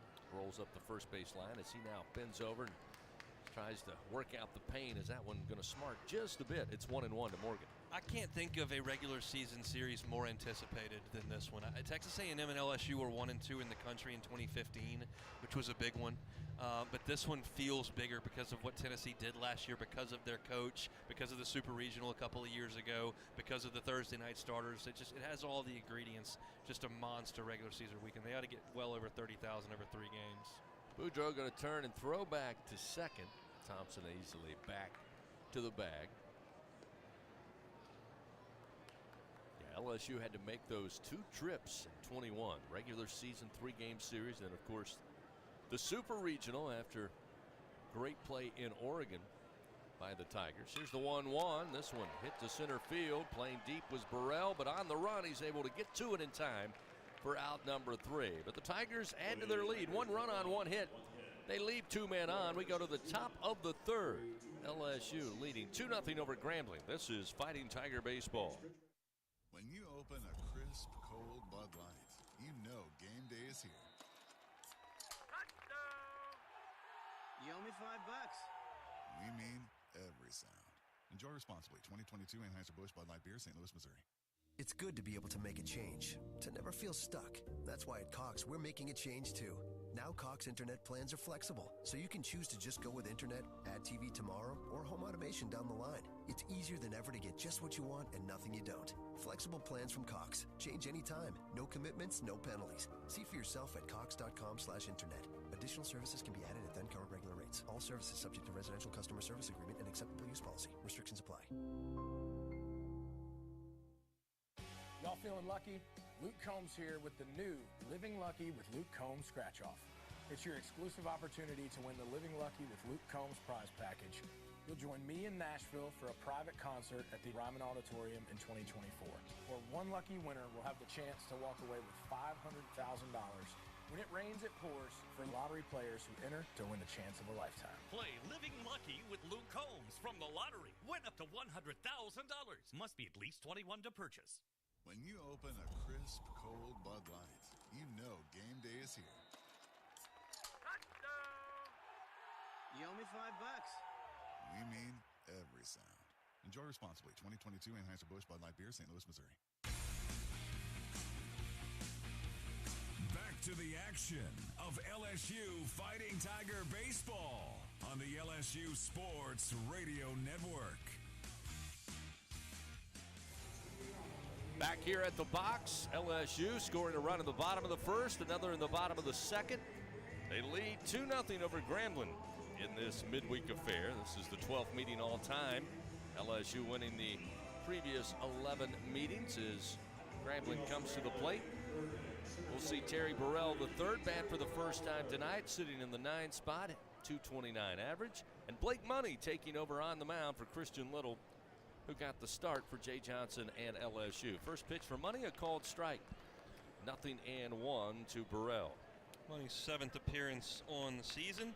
Thrown 9 innings, allowed 6 hits and 6 runs, all earned, 3 walks, 11 strikeouts. His ERA is 5.59.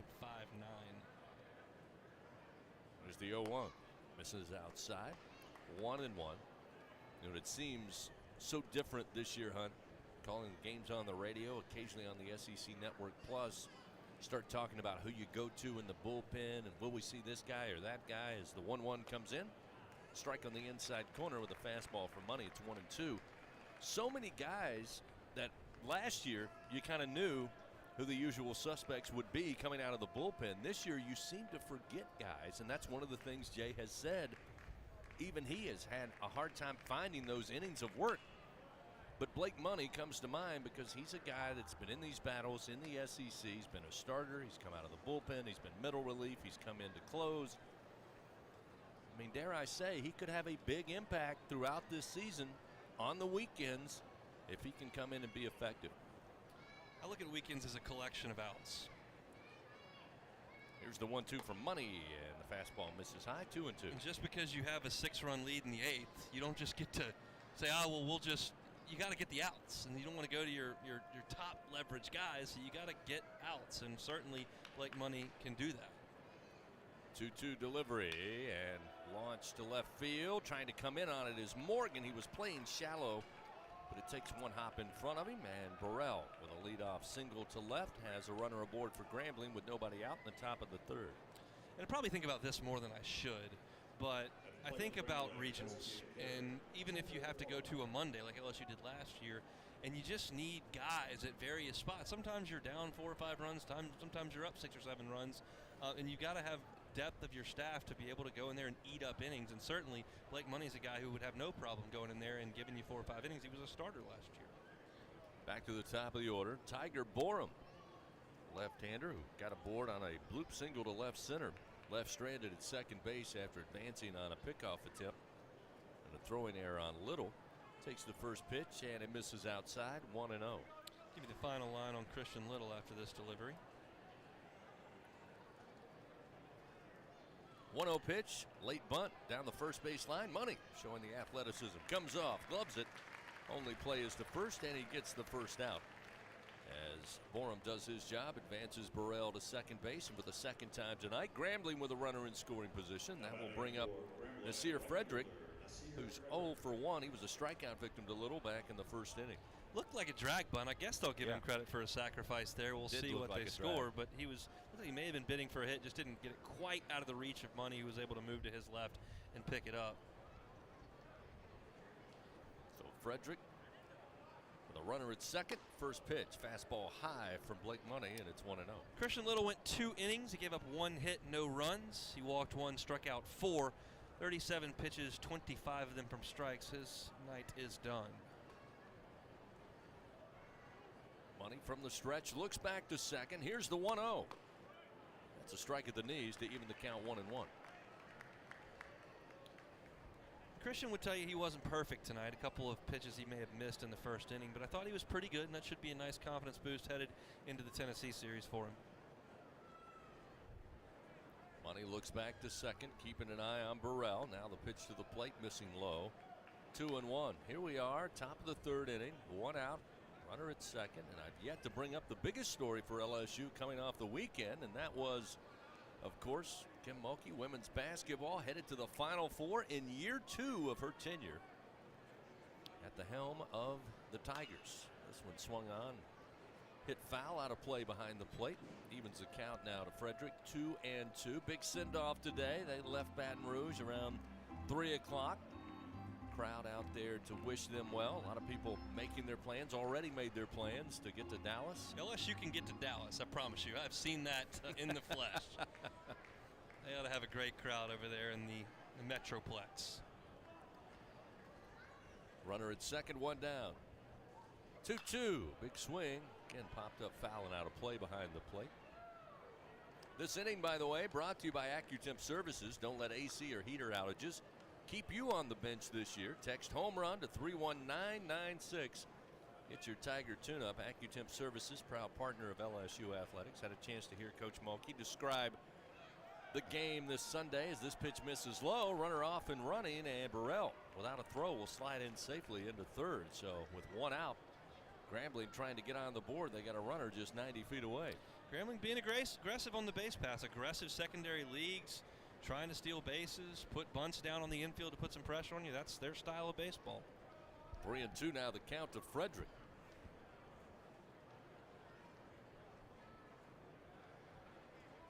And now time called as Money delivers the pitch, but time granted to Frederick, who asked for it and was granted timeout. LSU's going to play the infield back. You got a 2-run lead here in the top of the third inning, so no need to bring the infield in. So Grambling can score a run with a ground ball up the middle. Tommy White now going to retreat back behind third base.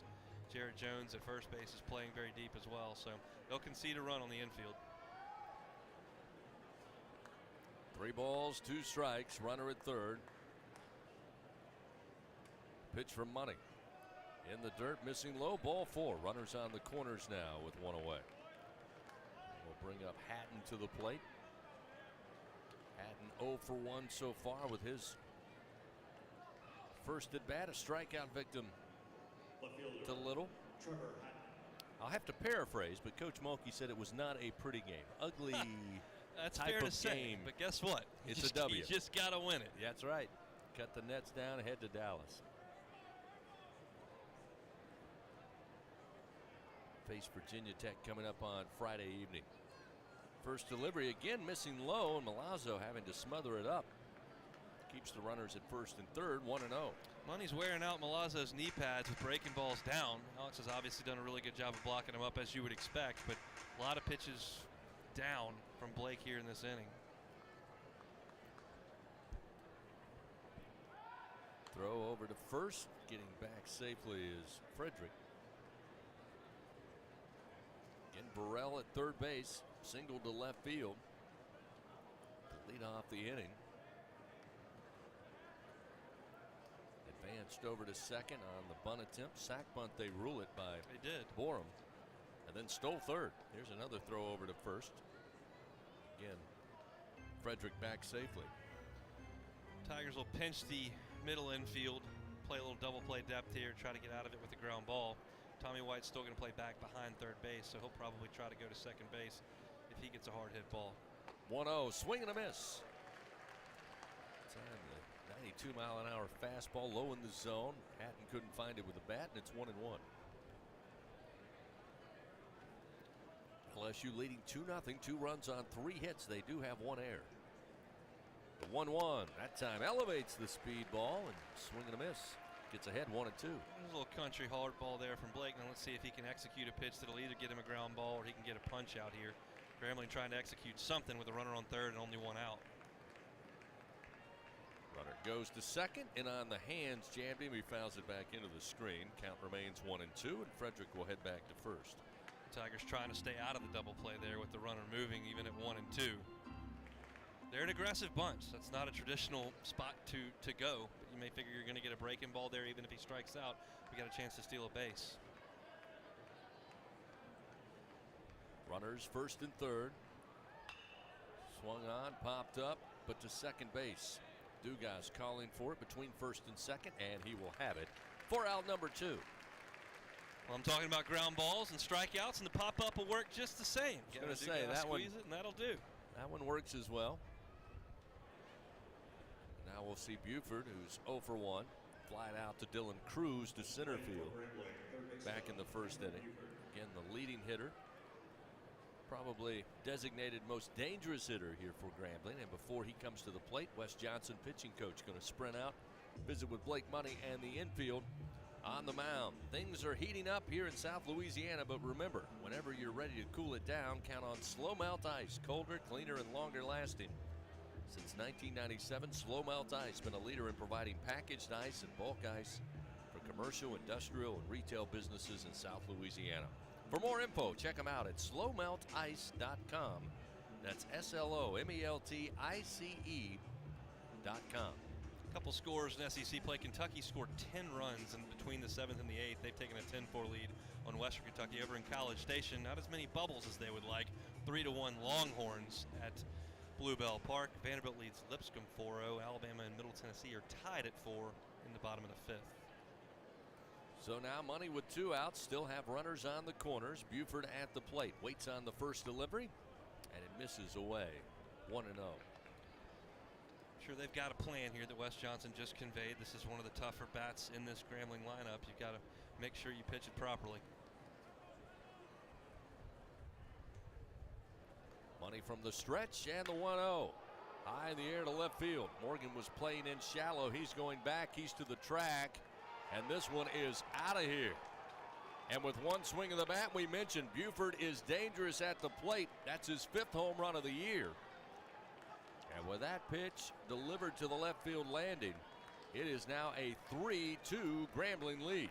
Buford is a big young man, and he hit that ball an absolute ton because the wind is still howling in from left field. He hit it and stood there, and I knew that he thought he got all of it, but I'm looking at that wind going, we'll see. It was a fastball above the belt, and he got every stitch of it, and that's what it's going to take to get it into the 2nd row tonight at Alec Box. Strong hit by Buford. Again, I knew it was trouble because Morgan was playing shallow, but I'm like you. I thought hitting right into the teeth of the wind, did he have enough to get it out of here? But to his credit, he did, and now Grambling leads 3-2. Bases empty, still 2 outs. And Keelan Mack, a left-hander, in. Money quickly ahead, 0-2. Kind of a shocking swing here at Alec Box Stadium here. Money working quickly with 2 outs, ahead in the count, the 0-2. Tried to get him to chase in the dirt, would not. It's 1 ball, 2 strikes.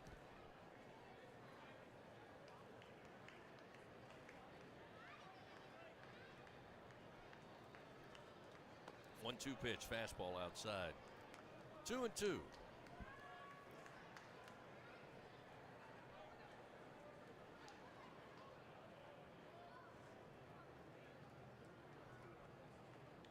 Two-two delivery, fouled off. The bat and the foot rolls out into the infield grass. Still 2 balls, 2 strikes. Looking down in the Tiger dugout, Jay Johnson just removed his hat, rubbing his head. Not exactly what he wanted to see here in the top of the 3rd. His Tigers trailing 3-2 to Grambling. Here's the 2-2 pitch, swing and a miss. And Blake Money records his first strikeout in relief, a Super 1 food strikeout for the Tigers, and that will end it. But Grambling takes the lead on a 3-run bomb off the bat of Cameron Buford. It's now 3-2 Grambling. Tigers come to the plate. Cruz, White, and Beloso. 3, 4, and 5. When we return, this is Fighting Tiger Baseball. Tom has been a teacher for over 40 years. One day, I think one of the students had asked the question and he didn't remember the answer. And I also noticed that he was letting his class out earlier than they were supposed to let out. I was really starting to worry. Levi and I talked about how it would change our lives, but he was there beside me. When something feels different, it could be Alzheimer's. Now is the time to talk. Visit alz.org/ourstories to learn more. A message from the Alzheimer's Association and the Ad Council. The passion, the tradition, the rivalries. SiriusXM is your destination for all things college sports, and we've got your school covered. On SEC Radio, there's complete coverage of every school in the conference, including live games, plus 24/7 talk and analysis. So cheer along online or on the SiriusXM app and listen to your favorite team anywhere. And now, as a college student, you can stream your first 3 months of SiriusXM for $1. Fees and taxes apply. See offer details and subscribe now at SiriusXM.com/SEC Sports. Put a frog in boiling water and it'll jump right out. But put a frog in cool water and slowly heat it up, that frog will boil. As veterans, we tell ourselves the lie that we can handle anything. We we let the water boil. You are not a frog. If you or a veteran you know needs support, don't wait. Reach out. Find resources at va.gov/reach. That's va.gov/reach. Brought to you by the United States Department of Veterans Affairs and the Ad Council. The powerhouse of college baseball on the LSU Sports Radio Network. Back at the box here on this Tuesday evening at Grambling, leading LSU 3-2 thanks to Cameron Buford's 3-run bomb. At the top of the third inning, Tigers scratched 2 runs across, 1 in the bottom of the first, 1 in the bottom of the second, but Grambling got all 3 here in the top of the third as Dylan Cruz will lead it off. He had a base hit back in the first inning to continue his hit streak. Do you really have to say he had a base hit, or can we just assume that? Probably goes without saying. The 1-0 skips off the top of the plate. 2-0. It's kind of your job, though. I'll give you credit for it. I mean, technically, I'm supposed to tell you what he did. Here's the 2-0 delivery from Boudreaux, and this one a knock to left field. Going to drop down, and Dylan Cruz is 2 for 2 on the night. Leadoff man aboard, just what Jay Johnson wanted here with his team down a run to start the bottom of the third inning. Now we'll see Tommy White. White 0 for 1, ground ball out to third. I'm not here to tell the Grambling outfielders are playing too deep against Dylan Cruz or Tommy White or Gavin Dugas or Jared Jones. Those guys can really hit, and a lot of teams are going to play them deep, but that's really going to open up a lot of single opportunities if Grambling's outfielders continue to play as deep as they are, and there was one right there. First pitch to Tommy White, misses low. 1 ball, no strikes. White with 8 home runs on the year. He's got 9 doubles. Boudreaux looks over to first as Cruz takes his lead. Now the 1-0 to Tommy, and this one absolutely hammered to left field. Cruz will cruise into second. White picks up his first hit of the night, 32nd hit of the season, and runners first and second here. LSU got something cooking early in the bottom of the third, and we'll see Cade Beloso grounded out to the second baseman, Jose Vargas, his first time up. Yeah, Tommy White has the look of a power hitter. He's big-bodied, and he hits a ton of home runs, and you think of him as a guy that's just a record-setting home run hitter. He is a complete hitter. He hits the ball to all fields, hits a lot of singles. It's fun to watch him hit. First delivery to Beloso, high in the air to right field. Going back, Frederick runs out of room. It's into the diamond deck, and LSU wastes little time to get back on top of the 3-run blast off the bat of Cade Beloso, his 3rd home run of the year. And the Tigers now lead 5-3. Well, the Tigers had a 1-run lead, and they had the bases loaded in the second inning. You're thinking, all right, ho-hum, here they go again. And they only get 1 run. It's 2-0, and then Grambling comes back and hits a 3-run home run. You're kind of going, wait a second. Well, that didn't take long. Cruz singles, White singles, and Cade Beloso just hit one halfway up the diamond deck, and before it landed, he was chatting with his teammates over in the first base dugout. He didn't have any doubt when that one left the bat. You know that's what Jay Johnson drew up in between innings. All right, guys, back-to-back singles, and then Cade put it in the seats. Heck of a play caller, Jay. Way to get on the headsets. So the Tigers answer back. They now lead by 2 runs, 5-3, and Jared Jones, who had a base hit in the second inning, came around to score that second run of the game for LSU. Takes the first pitch outside, and it's 1-0. Mention that wind whipping in is from left towards right. Jones going to right field. This ball angling, trying to get down, and this one's over the fence. Thought it might stay in the park, but Jared Jones muscles it for a back-to-back home run following Beloso. It's a solo shot, and the freshman makes it 6-3. He is impressive. There just aren't that many freshmen that make hitting the ball out to the opposite field power alley look easy, and he did there, again, into a little bit of a breeze. That looked like a cutting 1-iron off the bat of Jared Jones, and it vanishes behind the seats in right center. Just got to stay back and through these slow pitches. It's tough sometimes for a freshman to do. Jones is a talented dude. 8th home run of the year. Off the bat, it was just in my purview, almost right of the American flag, straightaway center, and then just darted to the right. I was trying to see if it would get down near the track. Jared Jones thought, no, this one's not going to stay in the park. So now we'll see Jordan Thompson as LSU, after being down a run, comes out here in the bottom of the third. A couple of home runs. They plated 4 runs. It's now 6-3. And here's an opposite field base hit to right off the bat of Jordan Thompson. Still nobody out. Look, I'm not going to overreact to what we're seeing here tonight, but I do think it's worth filing away for a later date in regional play. Should LSU face a 4 seed that may be a little bit overmatched and want to go with some kind of junk balling pitcher, you're not going to see any of that from Alabama or from Ole Miss or from Texas A&M or whoever. These are your opportunities to do it, and I've loved LSU's approach in this inning. If they've gotten balls up and in, they've hammered them from singles. If they've gotten balls away, they've hit them the other way. It's been very nice to look at. Here's a throw over from Boudreaux, a one-hopper to Keelan Mack. Back safely is Thompson. Well, it also goes to show you the adjustment LSU made. You said it multiple times to start this game. You're going to have to wait back. You're going to have to be patient when a pitch is coming at 70, 71 miles an hour. As we saw now in the second time through the lineup, it appears LSU has figured it out, as they now have 4 runs plated here in the bottom of the third. 6 runs overall on 8 hits as Paxton Kling, first offering, low and inside. It's 1-0. Paxton, fly ball out to left center field. His first time up. This pitch in the dirt. Karam's high off the plate and off of Murphy and goes all the way to the on-deck circle, third base side, and that allows Thompson to easily make it down to second base. So on the wild pitch, the Tigers again a runner in scoring position with nobody out. And Kling looking at a 2-0 count. Gave you some scores earlier in the inning. Also in Pearl, Mississippi, Southern Miss 2, Ole Miss 1 in the bottom of the 4th. Mississippi State and Sanford are tied at 2 in the 5th. Boudreaux checks the runner. Now the left-hander fires to Kling. This one slapped, but a line drive into the seats down the line and right. Paxton was all over that 2-0 pitch, but just a little bit out in front of it, hooked it foul. I'm familiar with that ball flight, the dead hook. I hit a lot of those on the golf course. That slicing home run that Jones said, I don't hit a lot of those. But not in your repertoire? I can hook it with the best of them.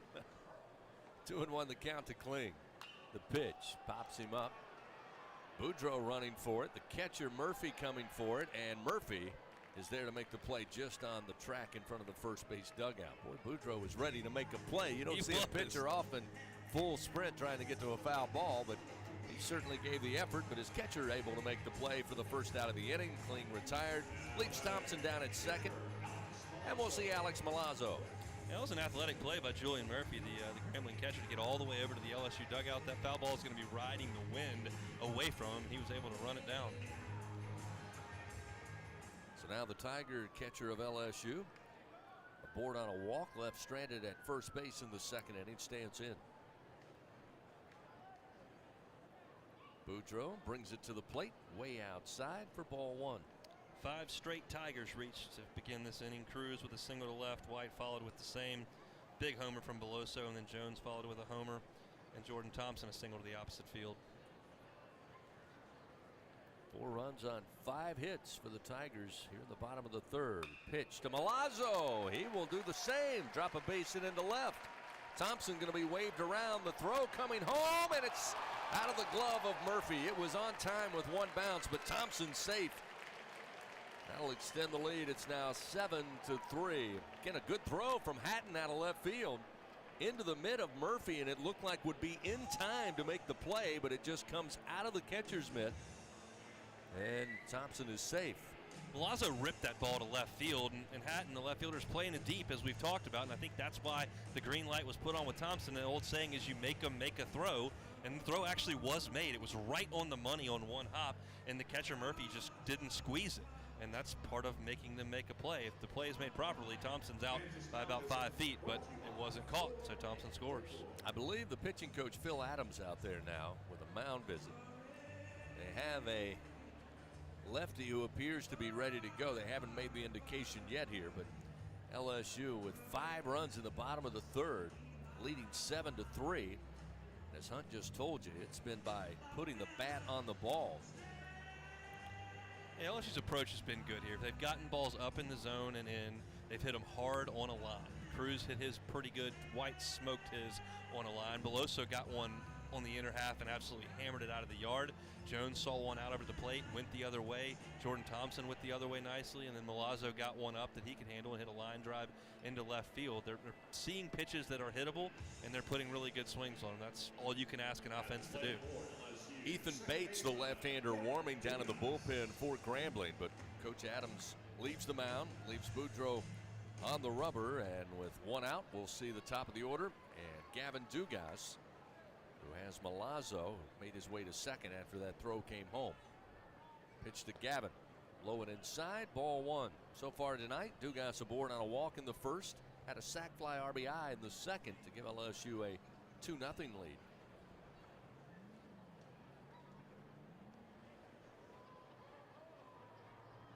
Boudreaux kicks and fires the 1-0 pitch out in front. Dugas swing and a miss. 1-1. Got a little antsy on that one. He missed that one by about 1.5 feet.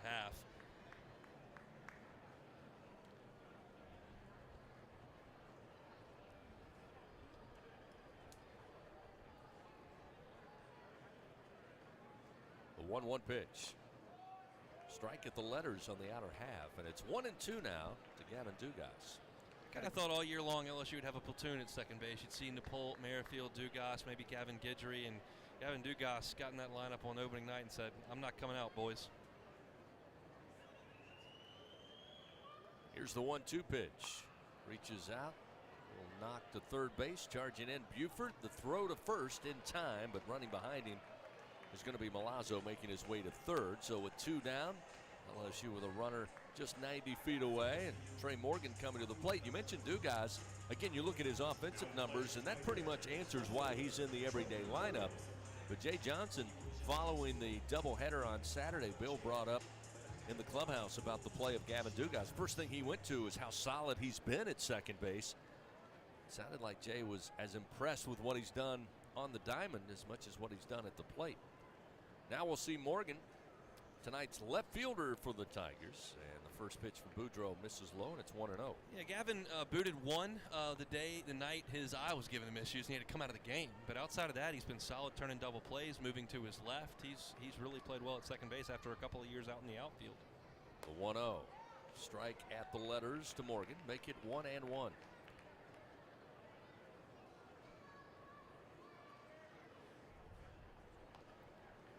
Milazzo down at third with two outs in the inning. Here's the 1-1. Morgan swings, launched to right center field. This time, though, hanging up, and Burrell over there at center field to make the play. So that's the final out of the inning, but the Tigers do their damage. 5 runs, 6 hits. They leave one man on. We go to the top of the fourth. Grambling comes to the plate. They led for a split second. They're down by 4 runs now, 7-3. This is Fighting Tiger baseball.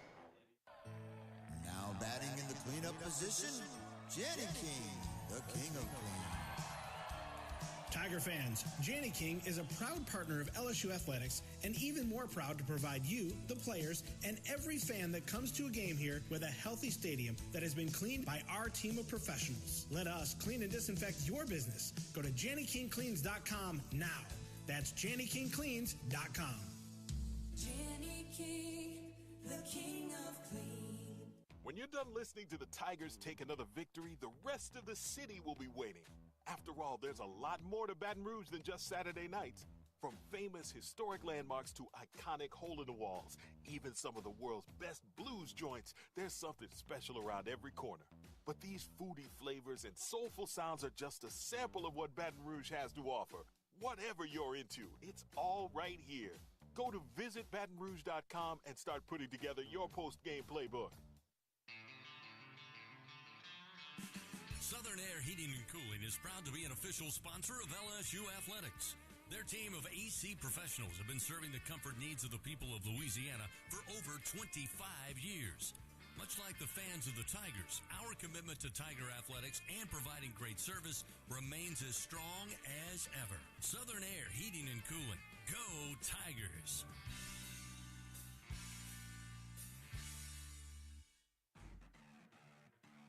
Back to the action of LSU Fighting Tiger Baseball on the LSU Sports Radio Network.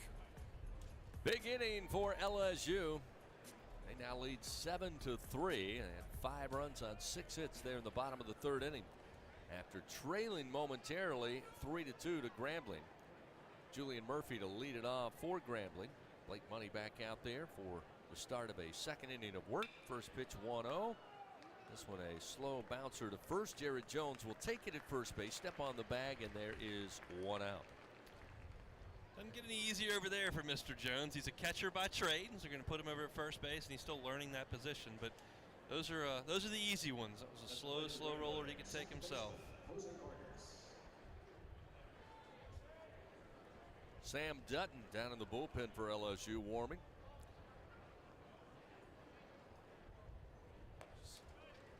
Vargas stands in, the second baseman for Grambling. Aboard on a walk in the second inning. First pitch a strike from Money.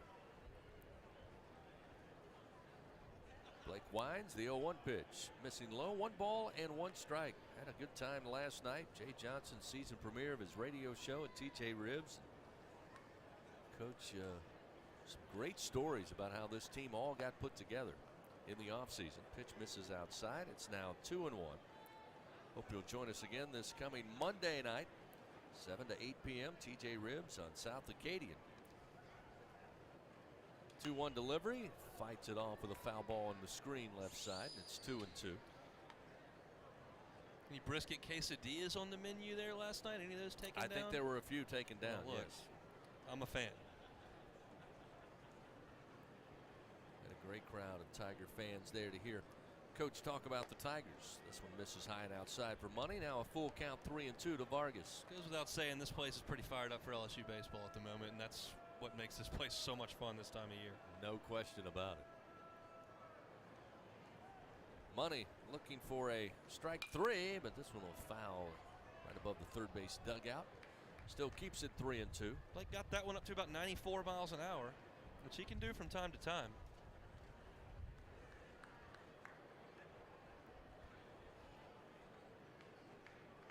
Blake, another payoff pitch to the plate.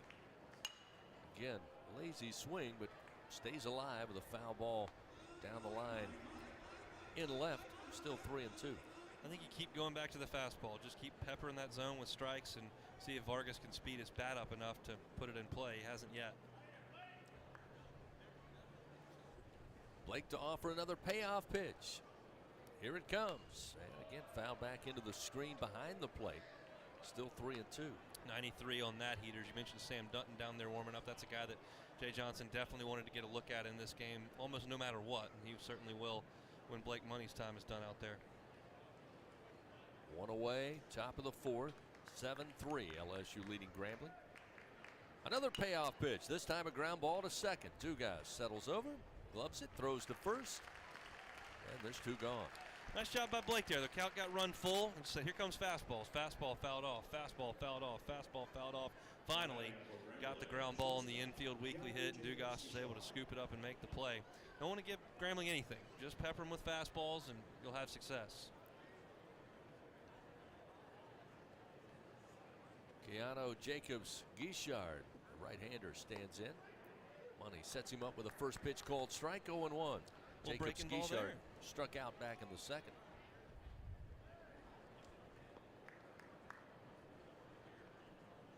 Here's the 0-1. Just missed low. 1 ball, 1 strike. Again, Trey Morgan very shallow and very much into the alley in left center field. A lot of room down the left field line. The 1-1. Low and outside, make it 2-1. The wind here tonight, we've talked about, it's been very strong since the start of the game, but almost like a summer oscillating fan. For the most part, it's gone left to right, but occasionally will blow straight in to home plate. So this one just off the outside corner now will make it 3-1. We get a little bit of a gust here in the booth from time to time. I've got all my papers secured. The cell phones on them, the cups on them. I got the tape covering them up. We're in good shape. Need some paperweights up here. 3-1. Big swing and a miss. Chase that fastball down in the zone, and now another full count here. Money with a chance with 2 down. The Tigers back in the dugout. Am I responsible for all 700,000 of Doug's papers here? No. I'm not? Okay, good. They're on their own. 3-2. Just missed low. Fastball too low to Jacobs Guichard, and a 2-out walk will put Grambling a man aboard. And we'll see Burrell at the bottom of the order. He had a base hit, came around to score in that third inning.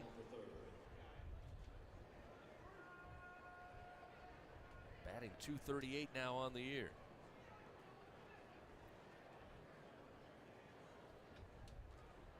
First pitch for Money. Strike on the inside corner. It's 0-1. Jay Johnson, I mean, talk about a guy who analyzes the game, analyzes film, breaks it down, knows everybody's tendencies, not only his team, but the opponent. Here's the 0-1. Again on the inside corner, nicely done with the off-speed pitch.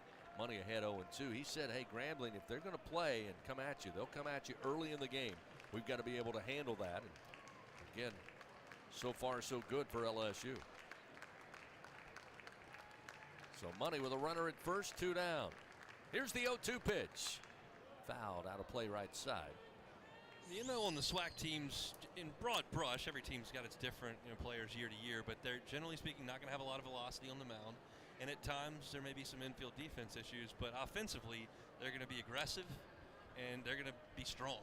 And that's what we've kind of seen from Grambling here. They put balls in play, they put some bunts down, they tried to steal some bases, and they have the big one swing.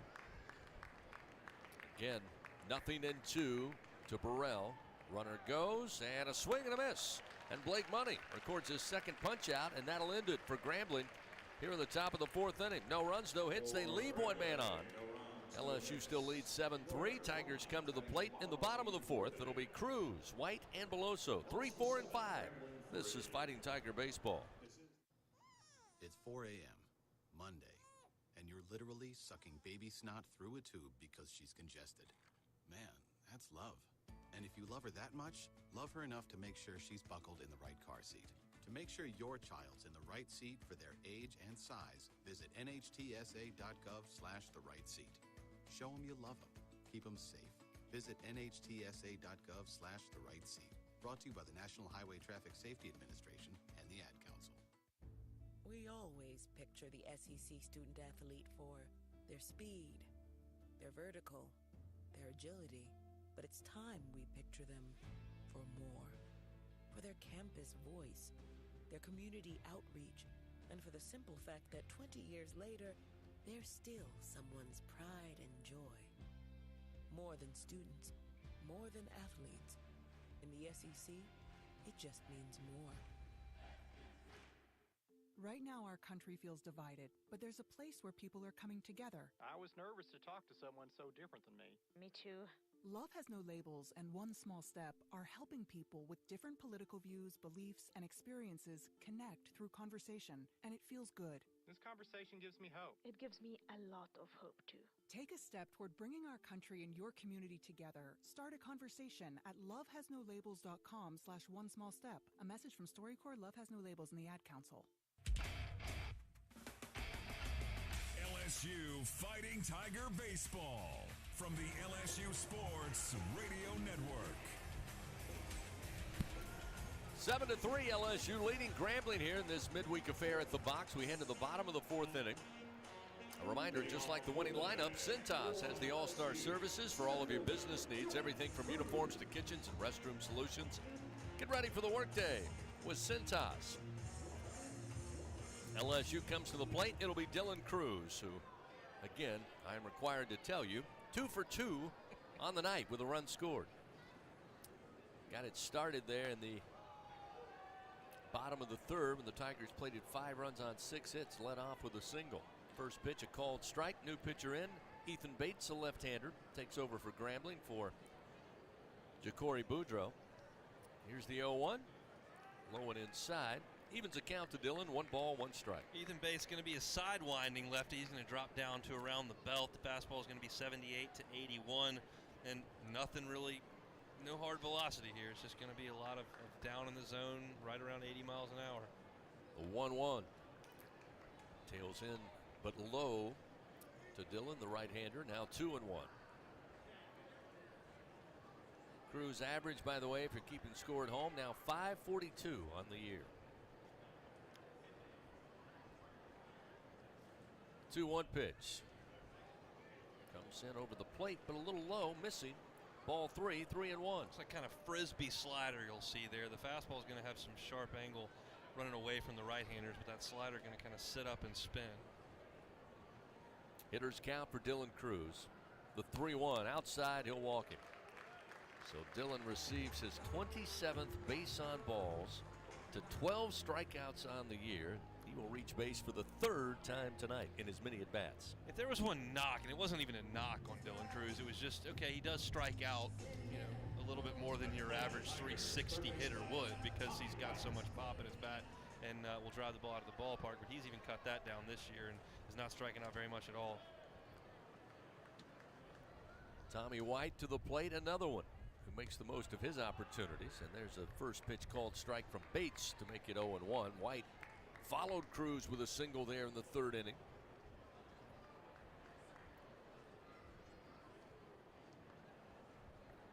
Also came in to score a run on the Beloso home run.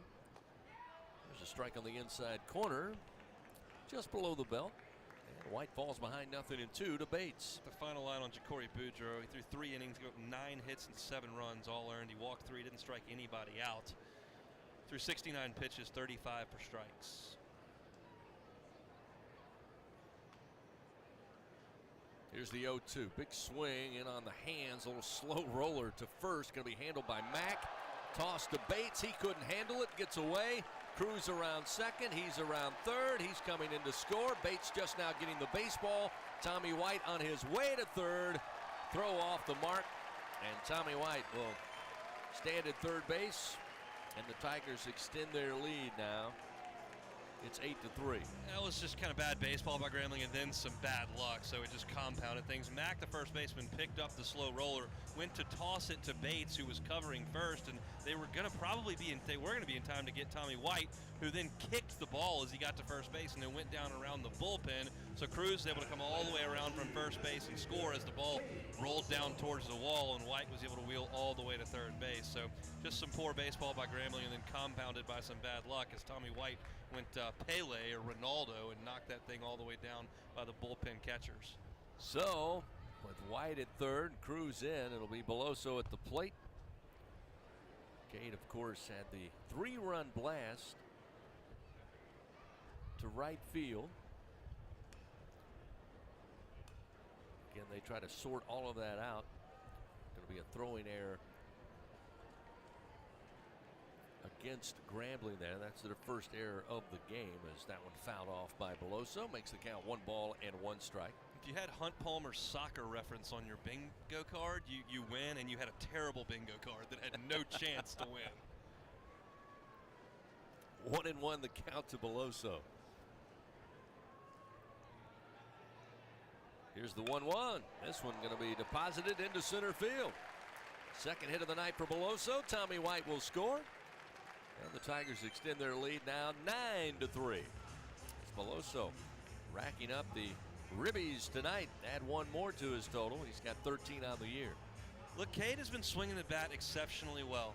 And there's something about the precocious talent that is Jared Jones and trying to get Paxton Kling at bats and some of these young players. Braden Jobert hit 18 home runs, and you realize that every time they stick Beloso in there, he seems to hit the baseball hard. So he'll be at first. We will see the aforementioned Jared Jones. First pitch, low and inside from Bates, who faces Jones for the first time tonight. Last time Jones rifled one over the fence in right center field for his 8th home run of the year as a true freshman for the Tigers. Pitch missing outside from Bates, make it 2-0. Left field, right field, first base, and DH are where you got Kling and Jobert and Pearson and Jones and Beloso, and you can only play so many of them. Nobody out. Runner at first. Pitch from Bates missing low on the inner half, and it's 3-0 now to Jones. Certainly not going to complain about having too many guys that can swing the bat. That's a good problem to have, and Cade Beloso is just making that a bigger quote-unquote problem as he continues to hit the baseball hard. 3-0 pitch. Take is on, and it's inside for ball 4. So Bates offers up the base on balls. That's his second in relief. Runners now first and second. And we'll see Jordan Thompson, who had the opposite field base hit to right back in the third, came around to score. Also aboard in the second on a walk. Tigers leading now 9-3. 2 runs in here in the bottom of the fourth. On one hit and one error and bad luck for Grambling. As Thompson puts this foul into the screen. 0-1. Our producer, Alondra Villarreal, also a little surprised by the Hunt Palmer soccer reference there. That's going to be it. I'm done with the soccer references for the night. I think I'm done. Oh, speaking of soccer, we've got one in here. Guy who loves soccer. Here's a ground ball. Going to be handled by the third baseman, Buford. He will throw to first. The throw is off the mark, and Thompson going to beat it out. Everybody's safe first, second, and third. The base is now loaded.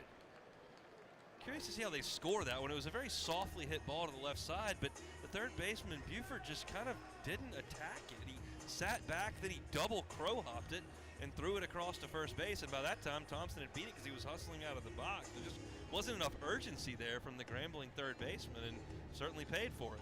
Looks like head coach David Pierre now back out there. He's going to have a mound visit. I was looking towards the bullpen as he was making his way out. He was also looking at the bullpen. Nobody was up and throwing, so we expect this to just be a mound visit here for Ethan Bates, who has gotten himself in all kinds of trouble here. Tigers had 5 runs in the bottom of the third, got 2 runs early here in the bottom of the fourth, but now the base is loaded and nobody out.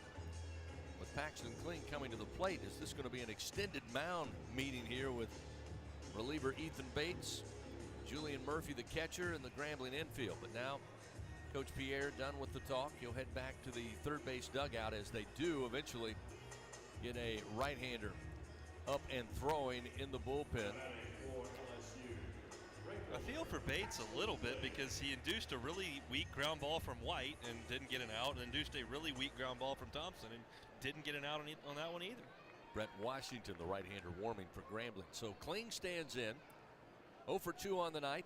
Flied out to center and fouled out to the catcher Murphy in front of the first base dugout back in the third. First delivery misses for ball 1.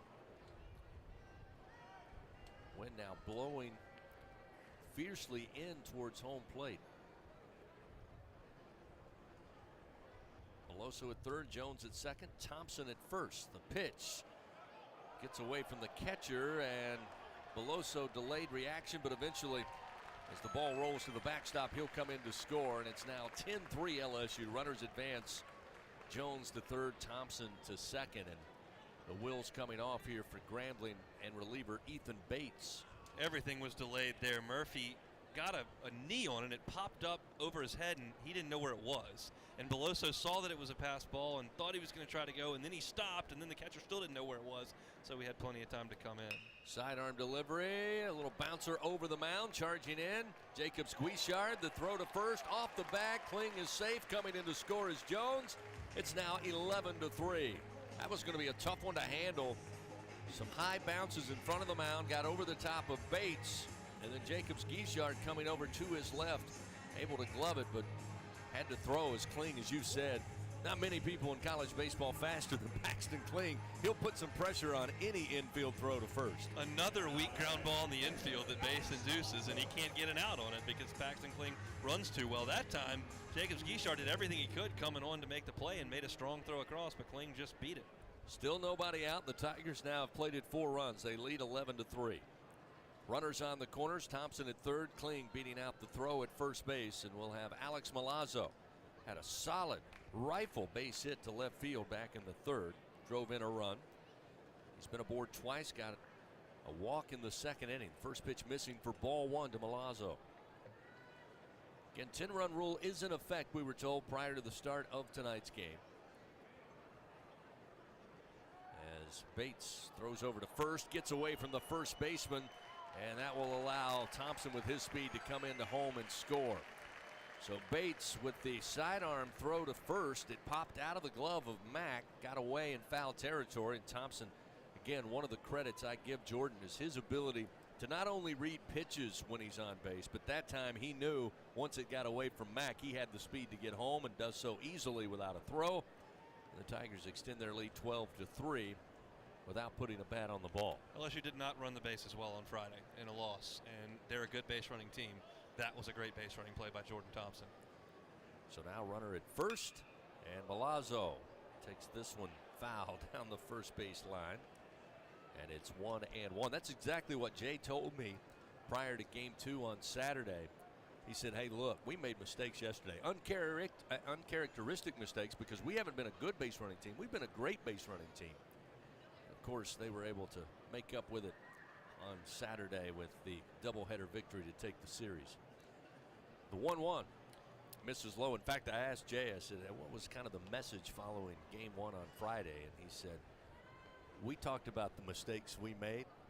There were 2 big ones on the base pad. We should see that corrected here on Saturday. Lo and behold, he was right.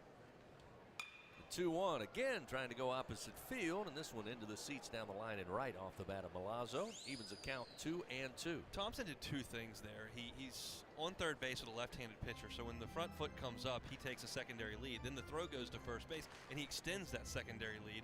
And then when the throw gets away from the first baseman, he's gone, and the first baseman had no chance to pick that thing up and throw him out. 2-2 the count to Milazzo. Runner at first. Runner goes, and here's a ground ball, and it gets by Vargas, who was headed to second base to try to get Kling. Kling quickly around second. He'll be in at third, and Milazzo at first base, still nobody out. Runners at the corners. It's been great to see Alex swing the bat the way that he has this year. Obviously, a tough freshman year in a spot where he probably wasn't ready to play offensively when he could play defensively, so he had to. Hurt all of last year, couldn't get into the lineup, and has played sparingly this year as Brady Neal's kind of taken the reins of that job. But when he's been given an opportunity, he has hit the ball hard, and that's all you can ask, and he drives in a run there. So we'll see a pinch hitter here at the top of the order for Dugas, who again played well in that leadoff spot. Expect to see him to be there coming up this weekend in that 3-game series. It'll be Ben DePolt, who we talked about earlier. He'll come in, swing the bat, more than likely also take over at second base. Runners on the corners, nobody out.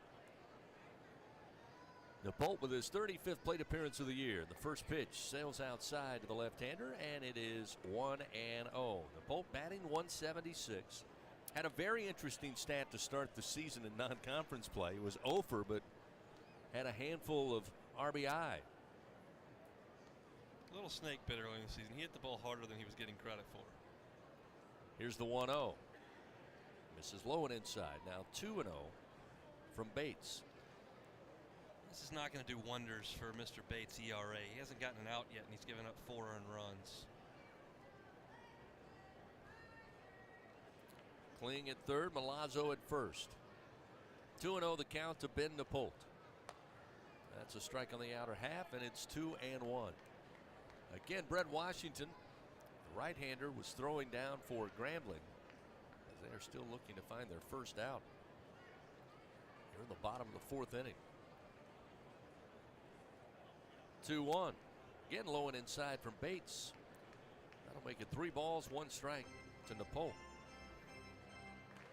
Looks like Braden Jobert also will come into the game. He's on the on-deck circle waiting as DePolt stands at the plate. Jobert more than likely to take over in left for Trey Morgan. 3-1. DePolt stayed away, and it catches the outside corner at the knees, and that'll fill the count 3-2. We'll have a payoff pitch here. Sure, DePolt would like to get in on the act here.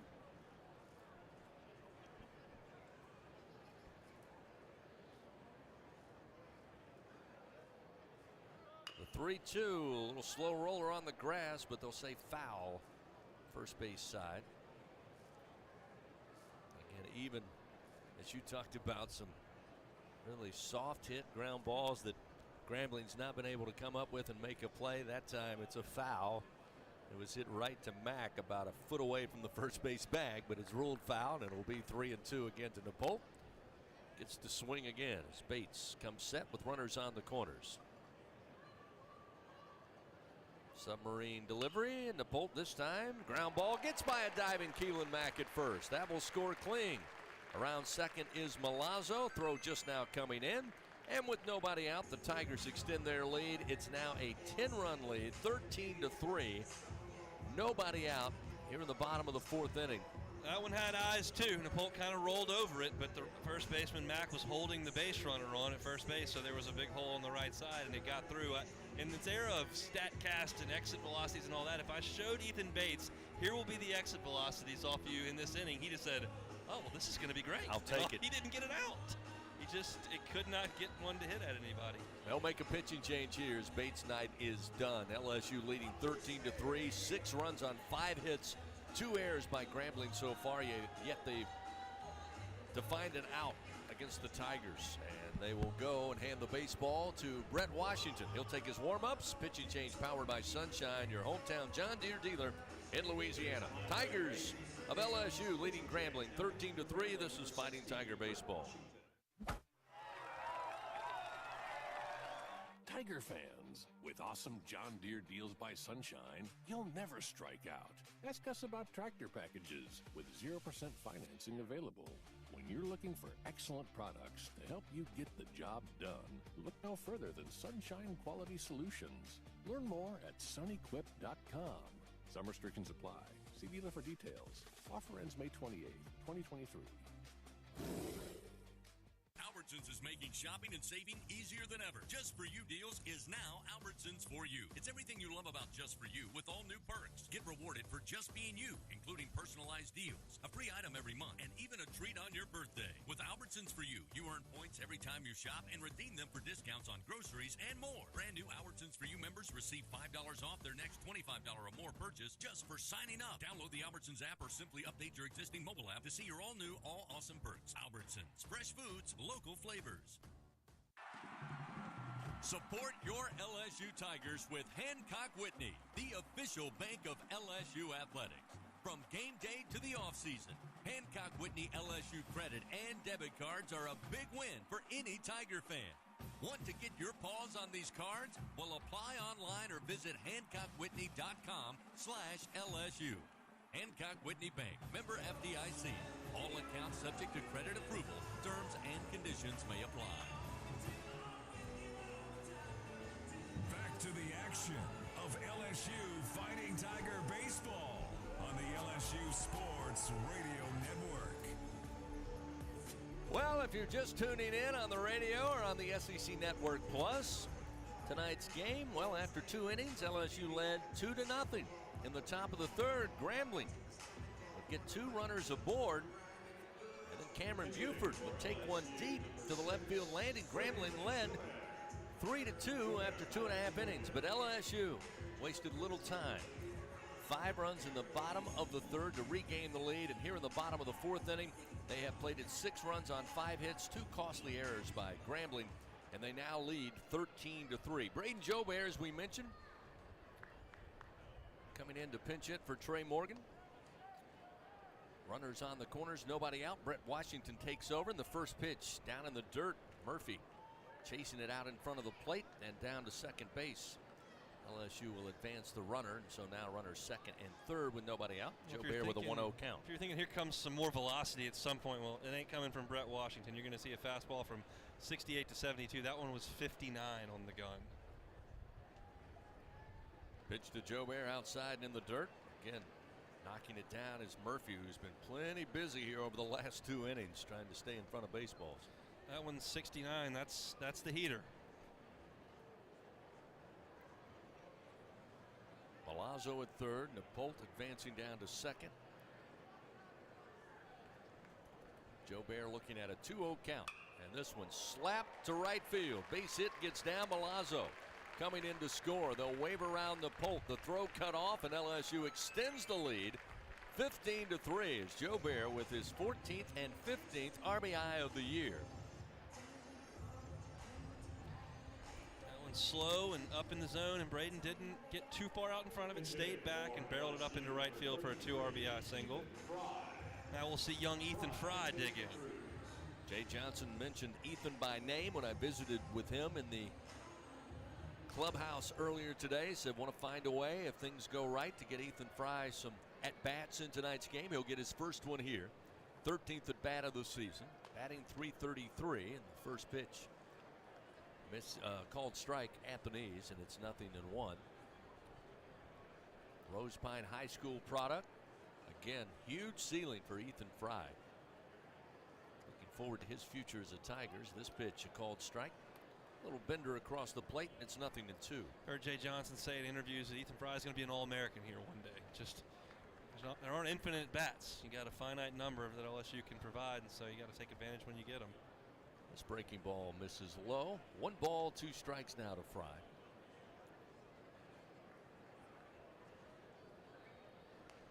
Got 1 double on the years, driven in 7 runs, scored 3 runs. The 1-2, big swing down the line, but foul towards the bullpen and left. Keeps the count 1 ball, 2 strikes. Fans, visit your local Kubota dealer. See why Kubota is the #1 rated reliable tractor under 100 horsepower in the US of A. Visit LSUKubotaDealers.com for your nearest Kubota dealer. Test drive a Kubota. Fry readies the bat. The 1-2 pitch, missing inside. 2 balls, 2 strikes.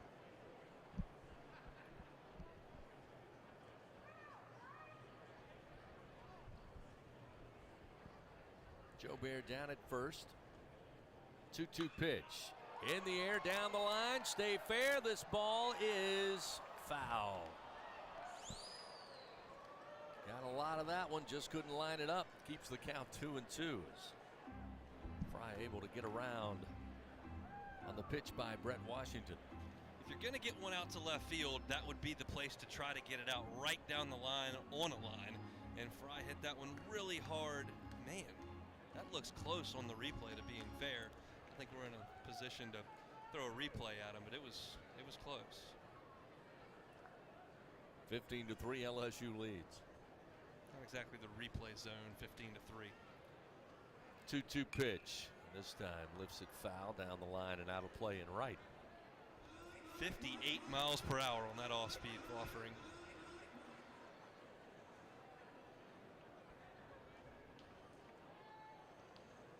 Certainly a challenge to it when you're a team used to seeing mid-90s, upper 90s on the weekend.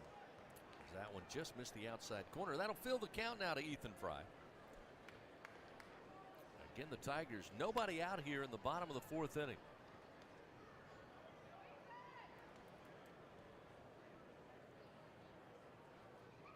Payoff delivery. Fry lifts it in the air. Foul territory, first base side. Mack going over, and foul territory has it for the first out. Fry retired. It's just tough for the youngster to stay back long enough, and it's just a different at bat than you're used to. And he popped that one up. But a nice play by the first baseman Mack to deal with the howling wind over in foul territory and make that catch. Hunt mentioned him earlier. Jack Merrifield will get a chance to hit for Tommy White in the cleanup spot. 1 down, runner at first. 4th plate appearance for Merrifield on the year. Pitch way outside from Washington. It's 1-0. Jack, a great team guy. Going to do whatever it is that he's asked to do. Come in, play some third base, some second base, take a pinch hit opportunity.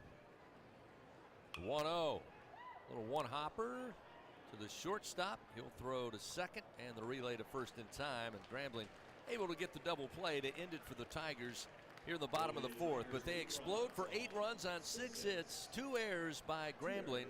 And LSU now leads it after 4, 15-3. Grambling comes to the plate after this. This is Fighting Tiger Baseball.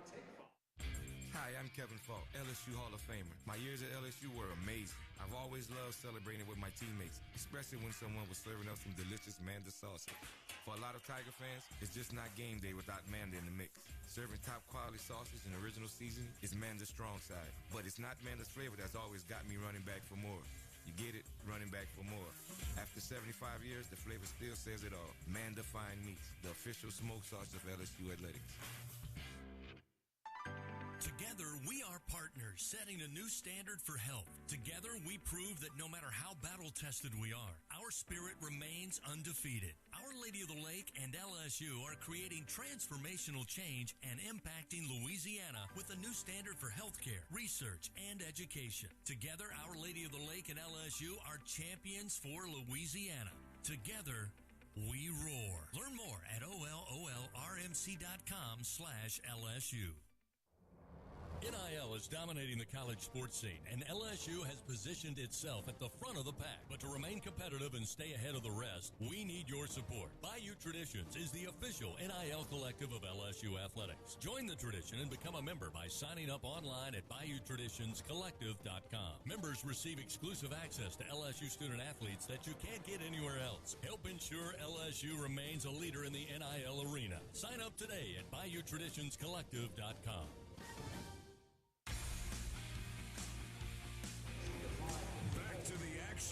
Of LSU Fighting Tiger Baseball on the LSU Sports Radio Network. The Fighting Tigers of LSU, after 4 innings, lead 15-3 over Grambling here in midweek action on Tuesday at Alec Box Stadium.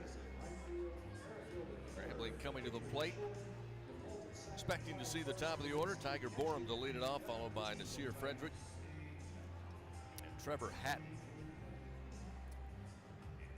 First delivery to Borum. This is high and outside. We got to kill the tunes. Yeah, this is not the NBA where we play music during the action. Yeah, finally. And we didn't have a first base coach either. Alex Milazzo turning around saying, hey, got to get the music out of the way. There's a strike offered up as they haven't made the change officially in the book. But Sam Dutton is on the mound. That's Dutton. And he'll get a strike on the inside corner and get ahead of Borum. 1 ball and 2 strikes. And we see Dutton, as Hunt mentioned last inning. One of the names, Jay Johnson says, got to find a way to get him some work. Dutton with some great performances last year. There's a swing. Did they appeal? Milazzo said it was strike 3, and eventually home plate umpire says yes it is. And that seemed a little confusing there for Borum, as Milazzo thought it was the strike. In the last 2.5 minutes, we've had a pitch thrown while music was playing. The first base coach 3 minutes late to get out there. Nobody knows who's appealing what pitch. And by the way, that's Stravinsky catching behind the plate for LSU. So Stravinsky was the one saying, hey, you got to kill the music, and hey, that was a strikeout. And eventually the home plate umpire agreed, and Dutton gets a strikeout. There's one away. That brings Frederick to the plate. So things getting a little sideways here, just like the score, 15-3. But we'll try to get everything back on the road as that one fouled off the bat of Frederick, and it's 0-1. Frederick tonight 0 for 1 as that one missing low from Dutton. Evens account 1 ball, 1 strike. Fans, get ready to taste victory with a Victory Grill from Barbecue Guys. Get your Victory Grill today. Become a backyard barbecue champ only at bbqguys.com. Again, there's a lot of defensive changes we told you about with pinch hitters coming up. Here's a ground ball that is foul just right of the first base bag. It's going over to make a play. It's Ethan Fry, but it is a foul ball, and it's now 1-2 to Frederick. Fry's at first, Napolt playing second. Gavin Guidry's in the game at short. Jack Merrifield is over at third base. Joe Bear's over in right. Josh Stevenson in at left field. Here's a high chopping ground ball coming in. Guidry with a nice play and throw to first to Fry in time for out number 2. Guidry's a smooth infielder. We know obviously he swung the bat a little bit this year. He's coming out of the bullpen, but that was a high chopper moving him hard to his left. It's an easy play because he got the high hop, but his infield action's very smooth. He's a comfortable infielder. By the way, Paxton Kling taking over in center. So Stevenson, Kling, and Joe Bear, your outfield, after wholesale changes here with a 15-3 lead. Here's a swing and a miss by Hatton, who is 0 for 2 on the night. Strikeout victim in the first to Christian Little. Popped up to Dugas his last time up in the third. Ground ball bouncer foul third base side, and he falls behind 0-2. I can always tell Joe Bear because he's got the pink sleeve on his left arm. If everybody wants to wear color-coded armbands, it'll make it easier on the broadcast. Absolutely, all for it. There's a called strike 3 as Dutton paints the outside corner. Hatton down on strikes.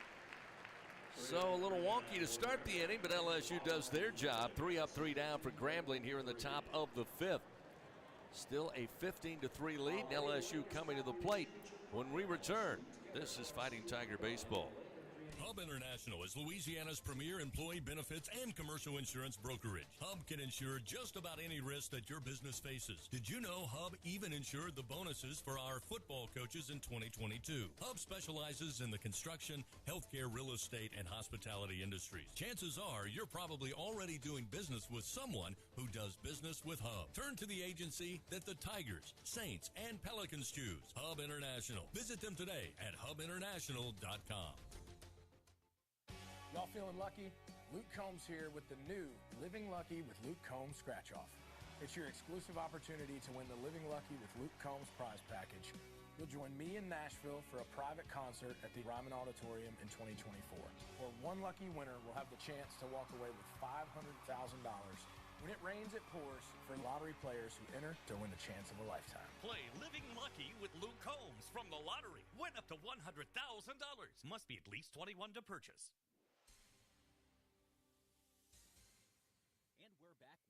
Breaking news. Coke Zero Sugar might be the best Coke ever. That's right, Jim. Coke Zero Sugar is a must-try for any Coke fan, so make sure you... Jim. Jim. We're on the air. Ooh, yes, this tastes like the best Coke ever to me. Your thoughts, Jen? Well, can I have a sip? Jen, we're in the middle of reporting the news. I need to try it first. Back to the action of LSU Fighting Tiger Baseball on the LSU Sports Radio Network. Bottom of the 5th inning, LSU leading 15-3 over Grambling here on this Tuesday night. Mick Paul going to come in to pinch hit in the 5 spot. Left-handed hitter. 8th at bat of the year. First pitch from Washington. Missing for ball 1. 1 ball and no strikes. Paul a 143 average. Speedster once he gets aboard. Here's the 1-0. Misses outside. Nope. Late call. Strike on the outside corner to even it up 1-1. Yeah, Mick 1 for 7 and sparing at bats early in the season. 1-1 pitch. Low and outside. 2-1. LSU, Tennessee. Thursday night will start the 3-game series. Should be a dandy. Should be a great atmosphere here at the box. 2-1. Paul, line drive. Going up for it is Vargas. Climbs the ladder, pulls it down for out number 1. Yeah, Mick hit that one pretty hard. Line drive. And Vargas climbing the ladder there at second base to snare it. Rob the Tiger freshman of a hit. We're talking about the Tennessee series. I can't promise you what the results will be. I can promise you it'll be an incredible environment in the box. It is going to be something else for those 3 days. Last I heard, which was yesterday afternoon, there may be a few standing room only, but it is supposed to be a sellout crowd. And his first pitch missing low to Stevenson, who bats, came in to play left field. He'll get his 9th at bat of the year for the sophomore. 1-0 off the end of the bat, down the line in left, and this one just drops in foul. Wow, that was close to the line, but just left, and Stevenson will come back, pick up the bat with a 1-1 count. Talking to Bill Franquez earlier today, we did our Hearing Voices podcast. It's exactly the thoughts of Bill Franquez. He said, you know, you think about the last couple of years, as you mentioned earlier, in those must-see SEC series here at the box. Tennessee and LSU certainly will fill that. 2-1 as this one off speed misses to Stevenson. Tennessee's created this persona. It's their fault, but they've become kind of the bad boys. Ejections, suspensions. The 2-1 off the bat of Stevenson in the air to left. Going over, Hatton, and makes the grab. Comes crashing down to the grass. Slipped out there and left, but able to hold on for out number 2. Lost the hat, lost the glasses, but held on to the ball. I wouldn't call it a work of art. Fly ball that the wind was playing some tricks with, and Hatton kind of took a circuitous route to it. Came forward, lost his lid, but did come on and make the sliding catch. I don't know if it had to be that difficult, but it was a really good play at the end. No doubt. Hatton with a great play in left, gets the second out of the inning. And we'll see Gavin Guidry, who had a great play at shortstop in the top half of this frame. Pitch comes in from Washington for a strike, and it's 0-1. We were talking about Tennessee with Vitello's ejection last year and suspension this year. You had one of your best hitters, Drew Butler, get kicked out of a super regional game last year that Tennessee lost. It's kind of what they've become, and people want to come see the villain. 1 ball, 1 strike now. Gavin Guidry batting for the 7th time this season. Pitch short of the plate, gets away from Murphy. 2-1. And, give credit where credit's due. Tennessee embraces that. They do. You said it, it's a creation of their own, but Tony Vitello, I don't think, would have it any other way. The 2-1. In the air, right field looks headed towards foul territory. Frederick will watch it get carried by the wind into the seats and out of play, and it's 2-1 now to Gavin Guidry. And they were kind of the bully all year last year. They went into Oxford for a big top 5 series and just beat the brakes off of Ole Miss, and they were tough to deal with. And then finally Notre Dame punched back in the Super, and Tennessee didn't have a counter. 2-2 to Guidry with 2 outs. Washington fires, and a called strike 3. That'll end it for LSU here in the bottom of the 5th inning. 3 up, 3 down for the Tigers. They still lead 15-3. Grambling coming to the plate when we return. This is Fighting Tiger Baseball. When you open a crisp, cold Bud Light, you know game day is here. You owe me $5. We mean every sound. Enjoy responsibly. 2022 Anheuser-Busch Bud Light Beer, St. Louis, Missouri. Hey Tiger fans, your new favorite local delivery app is here. Download the ASAP app to get all of your game day needs delivered right to your door. All season long, make sure to use promo code TIGERS22. You'll score $5 off your order and automatically be entered in the Winner ASAP Dinner Sweepstakes for a chance to win tickets to see the Tigers in action. That's promo code TIGERS22.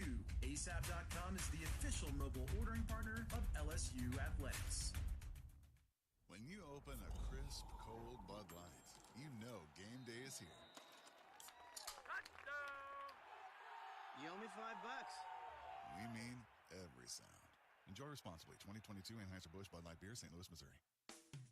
Are you a homeowner looking to keep your home cool while saving money? Perhaps you're an HVAC contractor who wants to offer customers more efficient, more consistent home comfort. Luxair is the name to know for unmistakably efficient and reliable home cooling, and great business building programs for contractors too. Contact your Luxair dealer to find out more. Or if you're a contractor, visit solarsupplyluxair.com to learn about working with Luxair.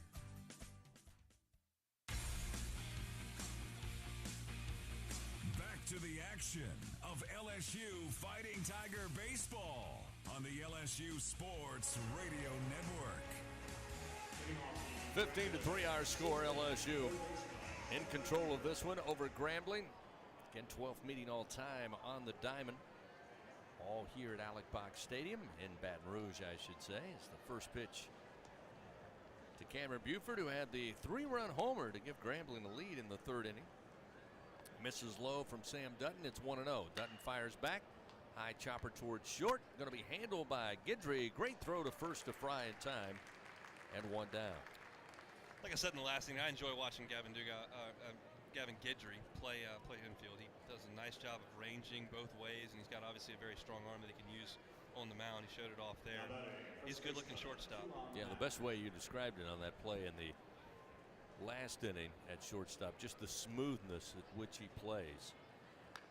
Here's a swing and a foul off the bat of Keelan Mack, who's 0 for 2 on the night for Grambling, and it's 0-1.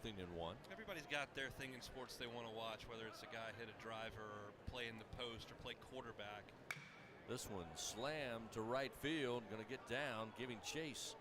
It's going to be Joe Bear, has to get it off the track. Now pick it up again, but a stand-up double for Keelan Mack. It's going to be his 7th double of the year. So with 1 out, Grambling with a runner in scoring position here in the top half of the 6th inning. Ball was ripped by Mack down into the right field corner. Got a pitch that he could hit up in the zone and spun on it. Hit it really solid. But to finish my thought, me personally in sports, my favorite thing to watch is middle infield play. I enjoy watching guys who know what they're doing around the bag at second base, in the hole, off their feet, and Gavin Guidry is just fun to watch. Julian Murphy, the catcher, stands in, takes a big hack, but comes up empty, 0-1.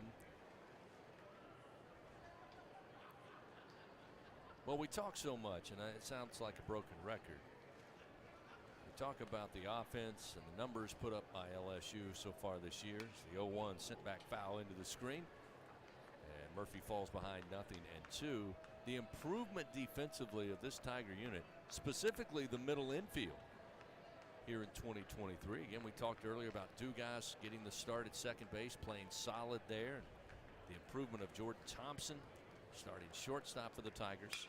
Here's a line drive, and it's out of the reach of Napolt at second base. It will land in right field, and that will advance the runner to third. Runners now first and third for Grambling with one out.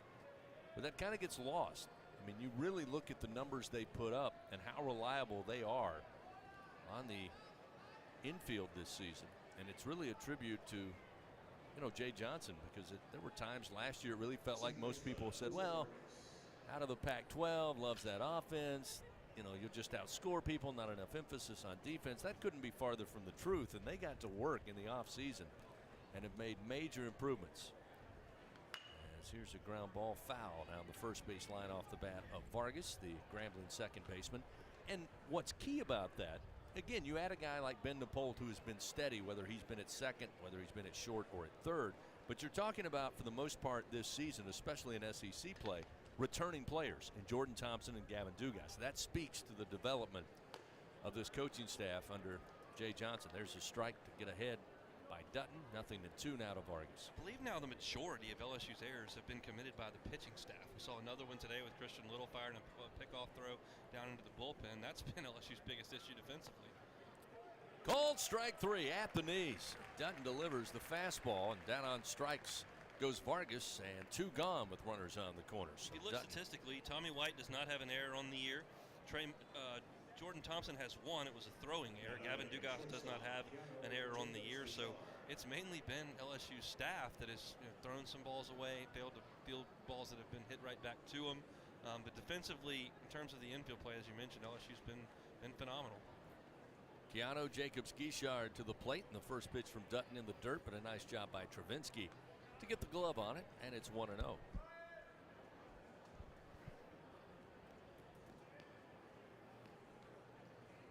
Grambling with Mack.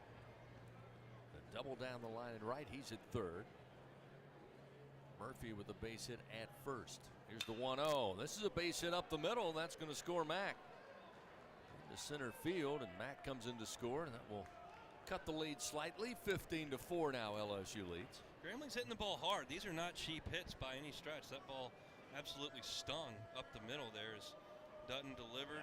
Just kind of left a breaking ball out over the plate, and it was hit hard right back where it came from. So now runners first and second with two outs. And Dutton and Burrell will battle. And the first pitch, fastball at 91, called strike. 0-1.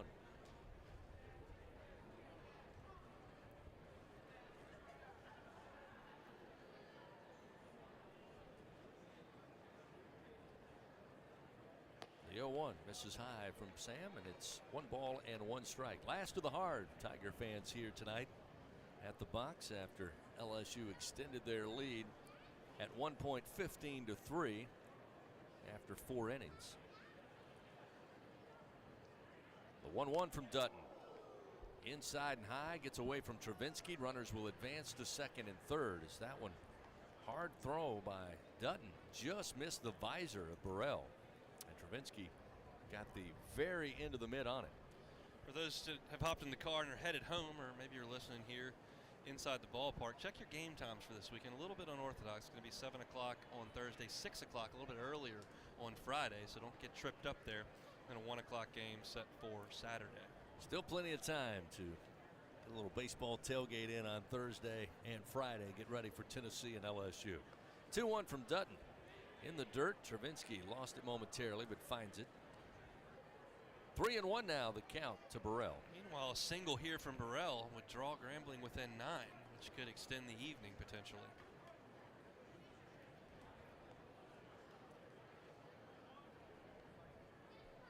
Dutton set to deliver his 28th pitch in relief. Here's the 3-1. And a called strike as Burrell thought it was ball 4, tossed the bat, was about to undo the gloves, but he'll have to walk over, and Borum hands him the bat. He'll come back to the plate. 3-2 with 2 down, runners second and third. Payoff delivery from Dutton, misses low. That is ball 4. So that will load the bases now for Grambling. Get them back to the top of the order, and Tiger Borum, who's 1 for 2, had a base hit in the first inning. Laid down the sac bunt in the third, was a strikeout victim in the 5th inning. No, they'll go to a pinch hitter, LaMarcus Jones. So Jones will bat for the first time. 6 feet, 185-pound junior. Right-handed hitter. Dutton's fighting it a little bit here. Hadn't been sharp in this inning. First delivery, misses outside and low, 1-0.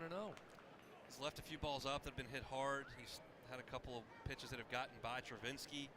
Falls behind again there. Bryce Collins down in LSU's bullpen is tossing with a jacket on. 15-4 LSU leads, but the bases loaded here for Grambling with 2 outs. Pinch hitter and Jones at the plate. 1-0, way outside and high. 2 balls, no strikes. It's just not a competitive pitch, nor was the first one. Those are nowhere near the strike zone. No reason for LaMarcus Jones to even flinch at trying to offer at those pitches. They're just not near the strike zone.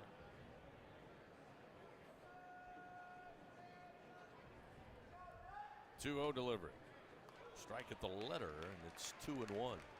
Jones started his career at LSU Eunice before making his way to Grambling. Out of St. Gabriel, Louisiana. The 2-1, swing and a miss. Dutton gets him with a 92-mile-an-hour fastball, and it evens the count now 2-2. Bases loaded, 2 outs, 15-4 LSU leads. Here in the top of the 6th inning. 2-2 pitch, swing and a miss, and Dutton gets the 3rd out by way of strikeout. His 4th Super One's Food strikeout. That'll end it for Grambling. However, they put a run on the board on 3 hits. They leave 3 men on. We go to the bottom of the 6th inning. LSU leading 15-4. Tigers coming to the plate. Kling, Travinsky, and top of the order, Napolt. When we return, this is Fighting Tiger Baseball. My husband had a gun. Him and his friends would go shooting. The ammunition, unfortunately, was not stored separately. In a million years, we never thought that Emily could. There's a hole in our family that can never, ever be filled. 63 Americans a day die by gun suicide. With safe gun storage, we can give our loved ones a second chance at life. Learn more at endfamilyfire.org. Brought to you by Brady and the Ad Council.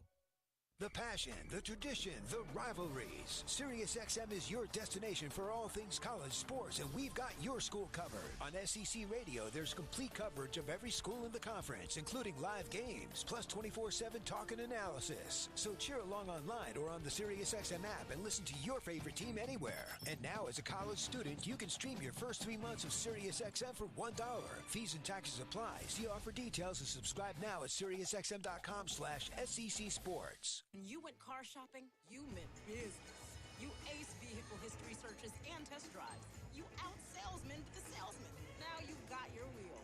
If you manage that, you can get your retirement plan on track. Visiting aceyourretirement.org can help. With 401k tips and smart saving strategies, you'll have the info you need to get more for your future.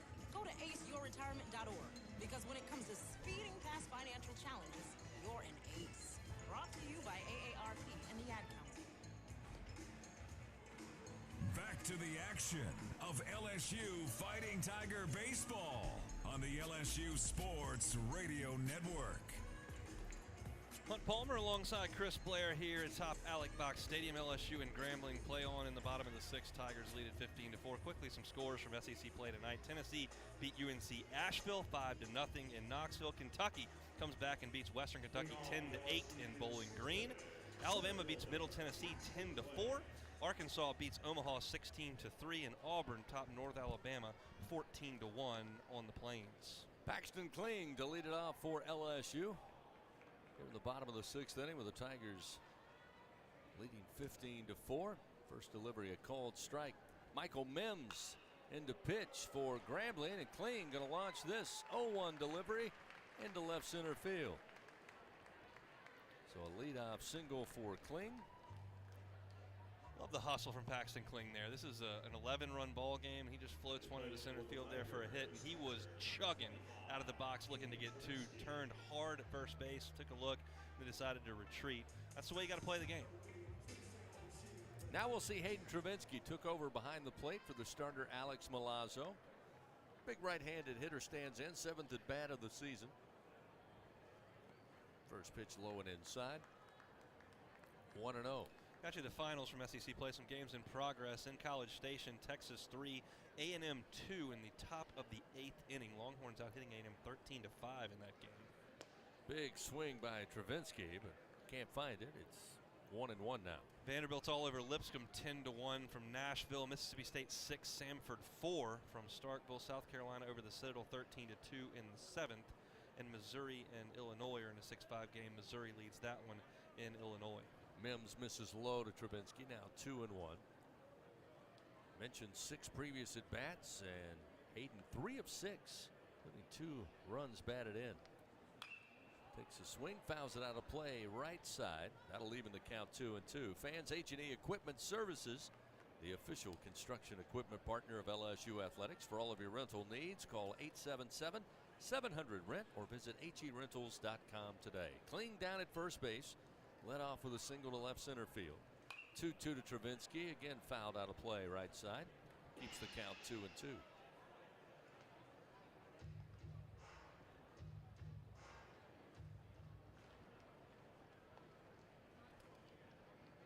Travinsky, a home run hitter last year. Looking for his first home run of the year. This pitch low and inside. Gets away from Murphy. Kling easily down to second base. And with nobody out, Tigers again with a runner in scoring position. Bryce Collins has taken the jacket off. He is now loosening a little more fervor down in the LSU bullpen. I'd love to see Bryce come in and try to finish this game off. It's a guy that I have not written off on this LSU baseball team. I think he can help in the bullpen. Just had trouble with command early in the year.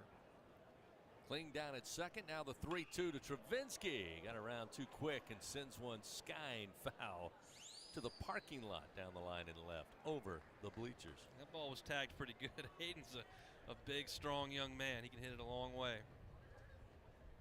Yeah, it's kind of all or nothing with Hayden. When he gets a hold of it, baseball's going to hurt. 3-2. Low and inside, ball 4. So Travinsky aboard on a walk. Nobody out. Runners first and second. Get LSU tonight. 15 runs. They've been putting the bat on the ball. Overall, been awarded 6 base on balls. Again, Grambling committing 2 costly errors there that led to 8 runs in the bottom of the 4th. But they've actually made contact tonight as the first pitch to Ben DePolk. Called strike on the inside corner, and 0-1. He had a base hit with an RBI in the 4th inning. His first at bat of the night. The 0-1. Strike on the outside corner. So Mims trying both of the corners and gets ahead 0-2. As we talked about early on, Grambling's overmatched in a ball game like this against the #1 team in the country, but they're playing great ball in their conference, coming off a sweep of Alcorn State. They'll be heard from in June. The 0-2. Nepolk launches one to center field. Burrell going back, and he will have the catch. Of course, Paxton Kling tagging up at second, easily into third without a throw. Now runners on the corners with 1 out. And we'll see Braden Jobert for the second time. Jobert with a base hit his first time up after coming in to bat for Trey Morgan in the 2 spot. Jobert with a chance to execute here. You got first and third with 1 out. You're trying to make sure that you finish this thing in 7 innings, which I know was something that LSU would like to do in this game to get ready for Tennessee. An extra run here is not going to hurt you. So we'll see if Jobert can drive that run and as Grambling plays the infield back. First delivery, low from Mims. 1 ball, no strikes. Christian Little's gotten his time. Sam Dutton's gotten his time. Blake Money got his time. We're going to see Bryce Collins as well. I think LSU's kind of gotten the guys they wanted to get into the game.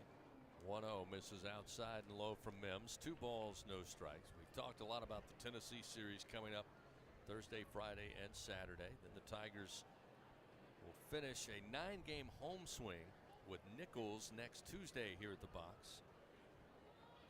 2-0 foul tap off the bottom of the bat by Joe Bear. That'll make it 2-1. Then head out on the road to take on a red-hot South Carolina team. That also a Thursday, Friday, Saturday series in Columbia. South Carolina, again, you know, it's hard. I think we talk a lot about Ole Miss last year teaching us all that the first 3, 4, 5 weeks of the conference maybe don't make your judgments at that point. But South Carolina thus far looks for real out of the East. As this one how about this weekend in College Station where you've got the 1-5 Aggies hosting the 0-6 Rebels? Now, you mentioned you don't want to read everything into 2 weeks, but if somebody gets swept in that one and all of a sudden you look up, the math gets pretty hard in terms of certainly hosting, which both teams would have had bids for, and even qualifying for the NCAA tournament at that point. Yeah, big weekend in College Station. Yeah, that's a tough hole to climb out of for either the Rebels or the Aggies, as this one's fouled towards the first base dugout. 3-2 the count. Which leads me kind of, Hunt, to, again, a guy like you that follows SEC baseball as closely as you do, and you look at the records, again, through 2 weekends for the SEC East versus the SEC West. I think at first glance you're a little surprised at the overall records in conference play. The 3-2 high and inside to Joe Bear. That will now load the bases for LSU with 1 out. And, of course, easy to say, well, look at the East. You got South Carolina, you got Florida, you got Tennessee, you got Vanderbilt, all playing really good baseball right now. And then you have the Mississippi schools over in conference play. You have Texas A&M, again, top 10 team preseason, struggling in conference play. It's easy to look at it through 2 weekends and go, oh, the East is so much more dominant than the West. I'm not sure if I'm buying that wholly just yet. Here's what I will buy, and it relates to these Tigers. Last year, LSU did not play Tennessee, which obviously was a bit of a break in scheduling. This year, LSU does not play Vanderbilt nor Florida, and that is a break to not have those 2 on your schedule for 6 games. Ethan Fry at the plate, swing and a miss, and falls behind 0-2. It's, I mean, if you win 24, 25 conference games, then it doesn't matter who you've played. But if you're talking about the difference in 21 wins and 18 wins, that may be the difference in playing Super Regional at home. Bases loaded, 1 out. Fry flied out, foul territory, but he gets all of this one to left center field. Coming over and with room to make the play is Burrell, deep just shy of the track. That will allow Kling easily to tag up and score to make it 16-4 LSU. So Fry with a sac fly RBI. Also advancing to third is Travinsky, so runners on the corners with 2 out. The listener may say, Chris, how does the 6'5" guy get all of it to left center field and it gets caught shy of the warning track? I think he did get all of it. That's how hard the wind is blowing in to that side of the ballpark. Fry hit that thing a ton, but it's just whipping in from left center, which makes the home run Grambling hit earlier all the more impressive. Jack Merrifield to the plate. Jack hit into a double play, 6-4-3 in the 4th inning. His first at bat after coming in. First pitch, a strike from Mims, and it's 0-1. This one in the dirt. Inside, they'll appeal down to first. They're going to say Merrifield went around, so it's 0-2. I don't think Jack quite agrees with that, but nonetheless, they'll have to choke up a little bit, protect the plate here, try to get something going. 2 outs, and again Travinsky down at third. Joe Bear at first base. Mims fires, pitches again in the dirt, got away from Murphy, will roll to the backstop, and Travinsky easily in. For the 17th run of the game for LSU, it's now 17-4. And as LSU's offense kind of salts this thing away, I want to turn my attention to Bryce Collins here, because as I mentioned, Bryce has had trouble with command in his first 3 outings this year, and that's been the reason why he hasn't been called on in big spots for this team just yet. I'm not ready to put that issue to bed, and I'm really interested to see him pitch in this next inning. 1-2 to Merrifield. This is high to even the count, 2-2. Bryce Collins made huge jumps from last year in the fall and even before the season started, and Jay Johnson said as much, and the command's kind of left him. 2-2 pitch to Merrifield, misses outside from Mims, and that'll fill the count. Joe Bear down at second with 2 away. You're talking about a guy in Collins that throws 95 miles an hour with a sharp 12-6 breaking ball. He can get guys out in SEC play. He just needs to find that command. Payoff delivery to Merrifield. Send it back foul into the screen. Still 3-2. TJ Ribs fans, legendary Louisiana barbecue. Home of the Jay Johnson Show. Had a great time last night. Look forward to having it again on Monday. The official barbecue restaurant of LSU Athletics. Locations on Acadian Thruway, Segan Lane, and online at tjribs.com. Another payoff delivery, and this one sails outside from Mims, and Merrifield will earn the 2-out walk. So now runners first and second as the bottom of the 6th inning continues. And we'll see Mick Paul bat for the second time. He lined out, smoked the ball, but Vargas made a play at second base to rob him of a possible base hit. So now he'll dig in again. Vargas will go right back to the same spot, about a step on the right field grass. First pitch low and inside. It's 1-0 to Paul. Really good athlete out of Salt Lake City, Mick Paul. Can really run. Good left-handed bat. Just crowded lineup right now. 1-0. Ground ball, fair down the line at first. Going to be handled by Mack. He'll step on the bag, and the Tigers here in the 6th come to an end. But they played 2 more runs on 1 hit. They leave 2 men on. We head to the top of the 7th. LSU up 17-4 with the 10-run rule in effect. Last chance for Grambling to extend this game. Back after this. This is Fighting Tiger Baseball. When it comes to investing in your home's comfort, it's never just one thing. You want to make sure you get an air-conditioned system that's reliable, affordable, energy efficient, backed by a strong warranty, and is installed by a dealer you can trust. That's why people who insist on the best choose Trane. Plus, right now, Trane is offering special financing. So what's not to love? Visit TraneSouth.com to find a local Trane dealer today. It's hard to stop a train. Subject to credit approval. Ask for details. When you're done listening to the Tigers take another victory, the rest of the city will be waiting. After all, there's a lot more to Baton Rouge than just Saturday nights. From famous historic landmarks to iconic hole-in-the-walls, even some of the world's best blues joints, there's something special around every corner. But these foodie flavors and soulful sounds are just a sample of what Baton Rouge has to offer. Whatever you're into, it's all right here. Go to visitbatonrouge.com and start putting together your post-game playbook. Y'all feeling lucky? Luke Combs here with the new Living Lucky with Luke Combs Scratch-Off. It's your exclusive opportunity to win the Living Lucky with Luke Combs prize package. You'll join me in Nashville for a private concert at the Ryman Auditorium in 2024, where one lucky winner will have the chance to walk away with $500,000. When it rains, it pours for lottery players who enter to win the chance of a lifetime. Play Living Lucky with Luke Combs from the lottery. Win up to $100,000. Must be at least 21 to purchase. Back to the action of LSU Fighting Tiger Baseball on the LSU Sports Radio Network. Top of the 7th inning here at the box. LSU in control, leading 17-4. Jay Johnson putting the baseball in the hands of Bryce Collins to come in on the mound, trying to close this one out with the 10-run rule in effect. Sear Frederick to lead it off, and the first pitch from Collins low and in the dirt. Travinsky will track it up the first base line, and it's 1-0. Frederick tonight 0 for 2, aboard on a walk in the 3rd. Strikeout victim to Christian Little in the 1st, and he grounded out to the shortstop back in the 5th inning. Collins delivers a strike at the knees, 94 on the gun, and it's 1-1. Collins 3 2/3 innings on the season. He's given up 4 hits and 8 runs. He has walked 8 and struck out 3. Here's a swing and a miss, and Collins gets ahead 1-2. The off-speed delivery is Frederick nowhere close with the swing. And that's the kind of stuff that Bryce Collins has in the swings he can induce if he just throws strikes. The 1-2 battled off with a foul ball into the seats down the line and right. Keeps the count 1-2. Fans, Dudley DeBosier stands up for the purple and gold. Fight for Tiger fans all across Louisiana. Dudley DeBosier proud to be an official partner of LSU Athletics. Fastball just off the outside corner. Frederick had ideas but holds back. It's 2-2. Just missed there. Not a terrible pitch, 1-2, but you want to go after him here, 2-2. Collins, the right-hander. The 2-2 pitch. Breaking ball across the plate.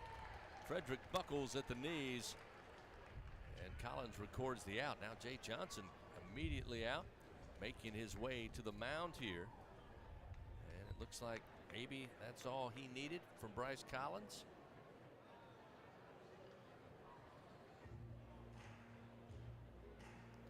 Another right-hander appears ready down in the bullpen, but let's hold the phone as Jay's out there. Yep, he's going to make a change. The Tigers make a pitching change here after the strikeout on the breaking ball from Collins to get the first out here in the top of the 7th inning. So the pitching change powered by Sunshine, your hometown John Deere dealer in Louisiana. LSU 2 outs away from their 8th run rule game of the year. They lead 17-4. Tell you about the new Tiger pitcher after this. This is Fighting Tiger Baseball. It's good to be able to make a change, to never feel stuck. That's why at Cox, we're making a change too. Now Cox internet plans are flexible, so you can choose to just go with internet, add TV tomorrow, or home automation down the line. It's easier than ever to get just what you want and nothing you don't. Flexible plans from Cox. Change anytime. No commitments, no penalties. See for yourself at cox.com/internet. Additional services can be added at then current regular rates. All services subject to residential customer service agreement and acceptable use policy. Restrictions apply.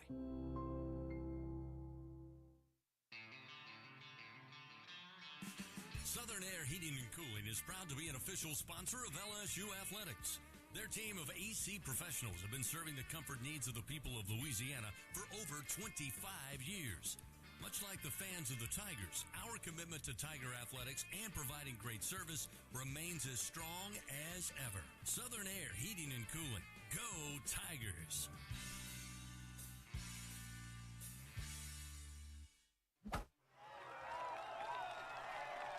Hey, Tiger fans, don't miss out on the latest John Deere deals from Sunshine.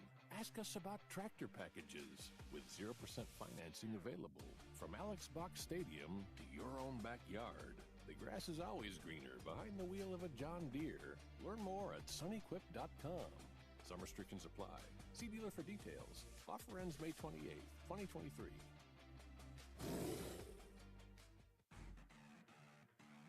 Back to the action of LSU Fighting Tiger Baseball on the LSU Sports Radio Network. 1 out, top of the 7th. LSU leads Grambling 17-4. Hunt, you said you wanted to see Bryce Collins. He comes in, gets the strikeout with a breaking ball to get the first out. Jay Johnson calls upon Micah Bucknam to come in replace of Collins here with the Grambling team on the ropes, trying to avoid a run rule. First pitch, a strike from Bucknam. The 0-1 to Hatton, misses low, 1-1. However, Jay did tell me before the game, I left his office, he said, look, I want to get Bryce Collins in there. I want to see Sam Dutton. I just haven't had time. I got to get Micah Bucknam in. Well, he's able to find a way to get him in here with 1 out. And it looks like he is called upon to find the final 2 outs of the game, possibly, to run rule Grambling here tonight. That one missing outside. It's 2-1 now to Hatton, who's 0 for 3 on the night at the plate. Here's a swing and a miss. Evens a count 2-2. 93 miles an hour from Bucknam there. His numbers on the year. 3 innings pitched, just 1 hit and 1 run allowed. Walked 1 and struck out 4. Talented right-hander. Bucknam's 2-2 pitch. In the air to left field. Again, this one is way up in the left field landing, and Hatton with his 7th home run of the year will make it 17-5 with 1 swing of the bat. Again, not easy to get it out of here to left field. He got all of that nearly out of the left field landing. That was up near the top of the bleachers. When I saw it land, I looked up right at the flags, and they would shifted from left to kind of straight forward, and it was down the line, kind of hooked out of the wind, maybe shielded by the scoreboard a touch, but make no mistake, that was hit a long way getting the bat hat out in front. Buford had a home run earlier tonight. In the first pitch, he drives deep down the line in right and just out of the reach of Joe Bear, who reaches into the first row of seats at the side wall, and it's just out of his reach. That one rode the wind. I mean, Joe Bear tracked it and tracked it and tracked it, and it kept drifting, kept drifting, kept drifting. It actually tipped off his glove as he reached the seats, just couldn't grab it. So 0-1 to Buford. I mentioned he had the 3-run homer to give Grambling a very quick 3-2 lead back in the 3rd. As Bucknam misses with that fastball just off the outside corner. Plenty of velo on that, and it's 1-1. 95, just, it was like 5 years ago nobody threw 95, and now you pull the last guy out of the bullpen, he's throwing 95. Here's the 1-1. Again, missing outside. It's 2 balls, 1 strike.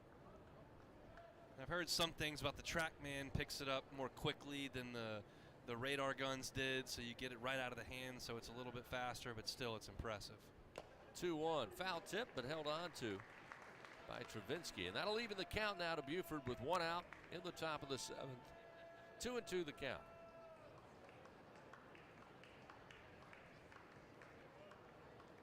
Bucknam's 2-2 pitch, high and outside.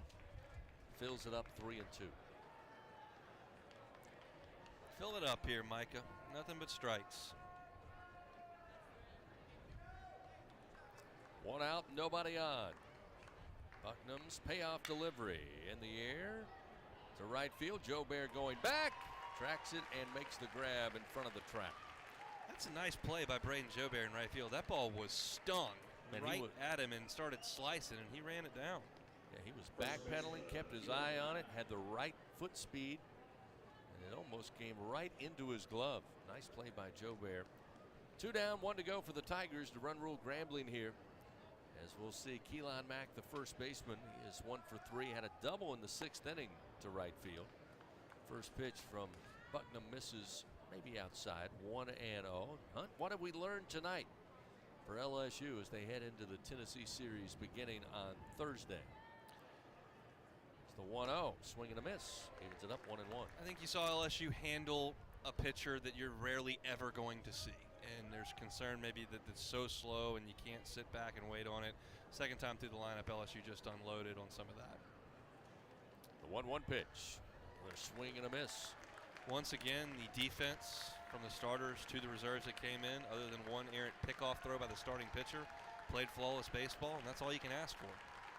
With 2 down and a 17-5 lead, Bucknam's 1-2 pitch, swing and a miss, and the Tigers win. Tigers win. LSU, 8th time this year they've run ruled a team.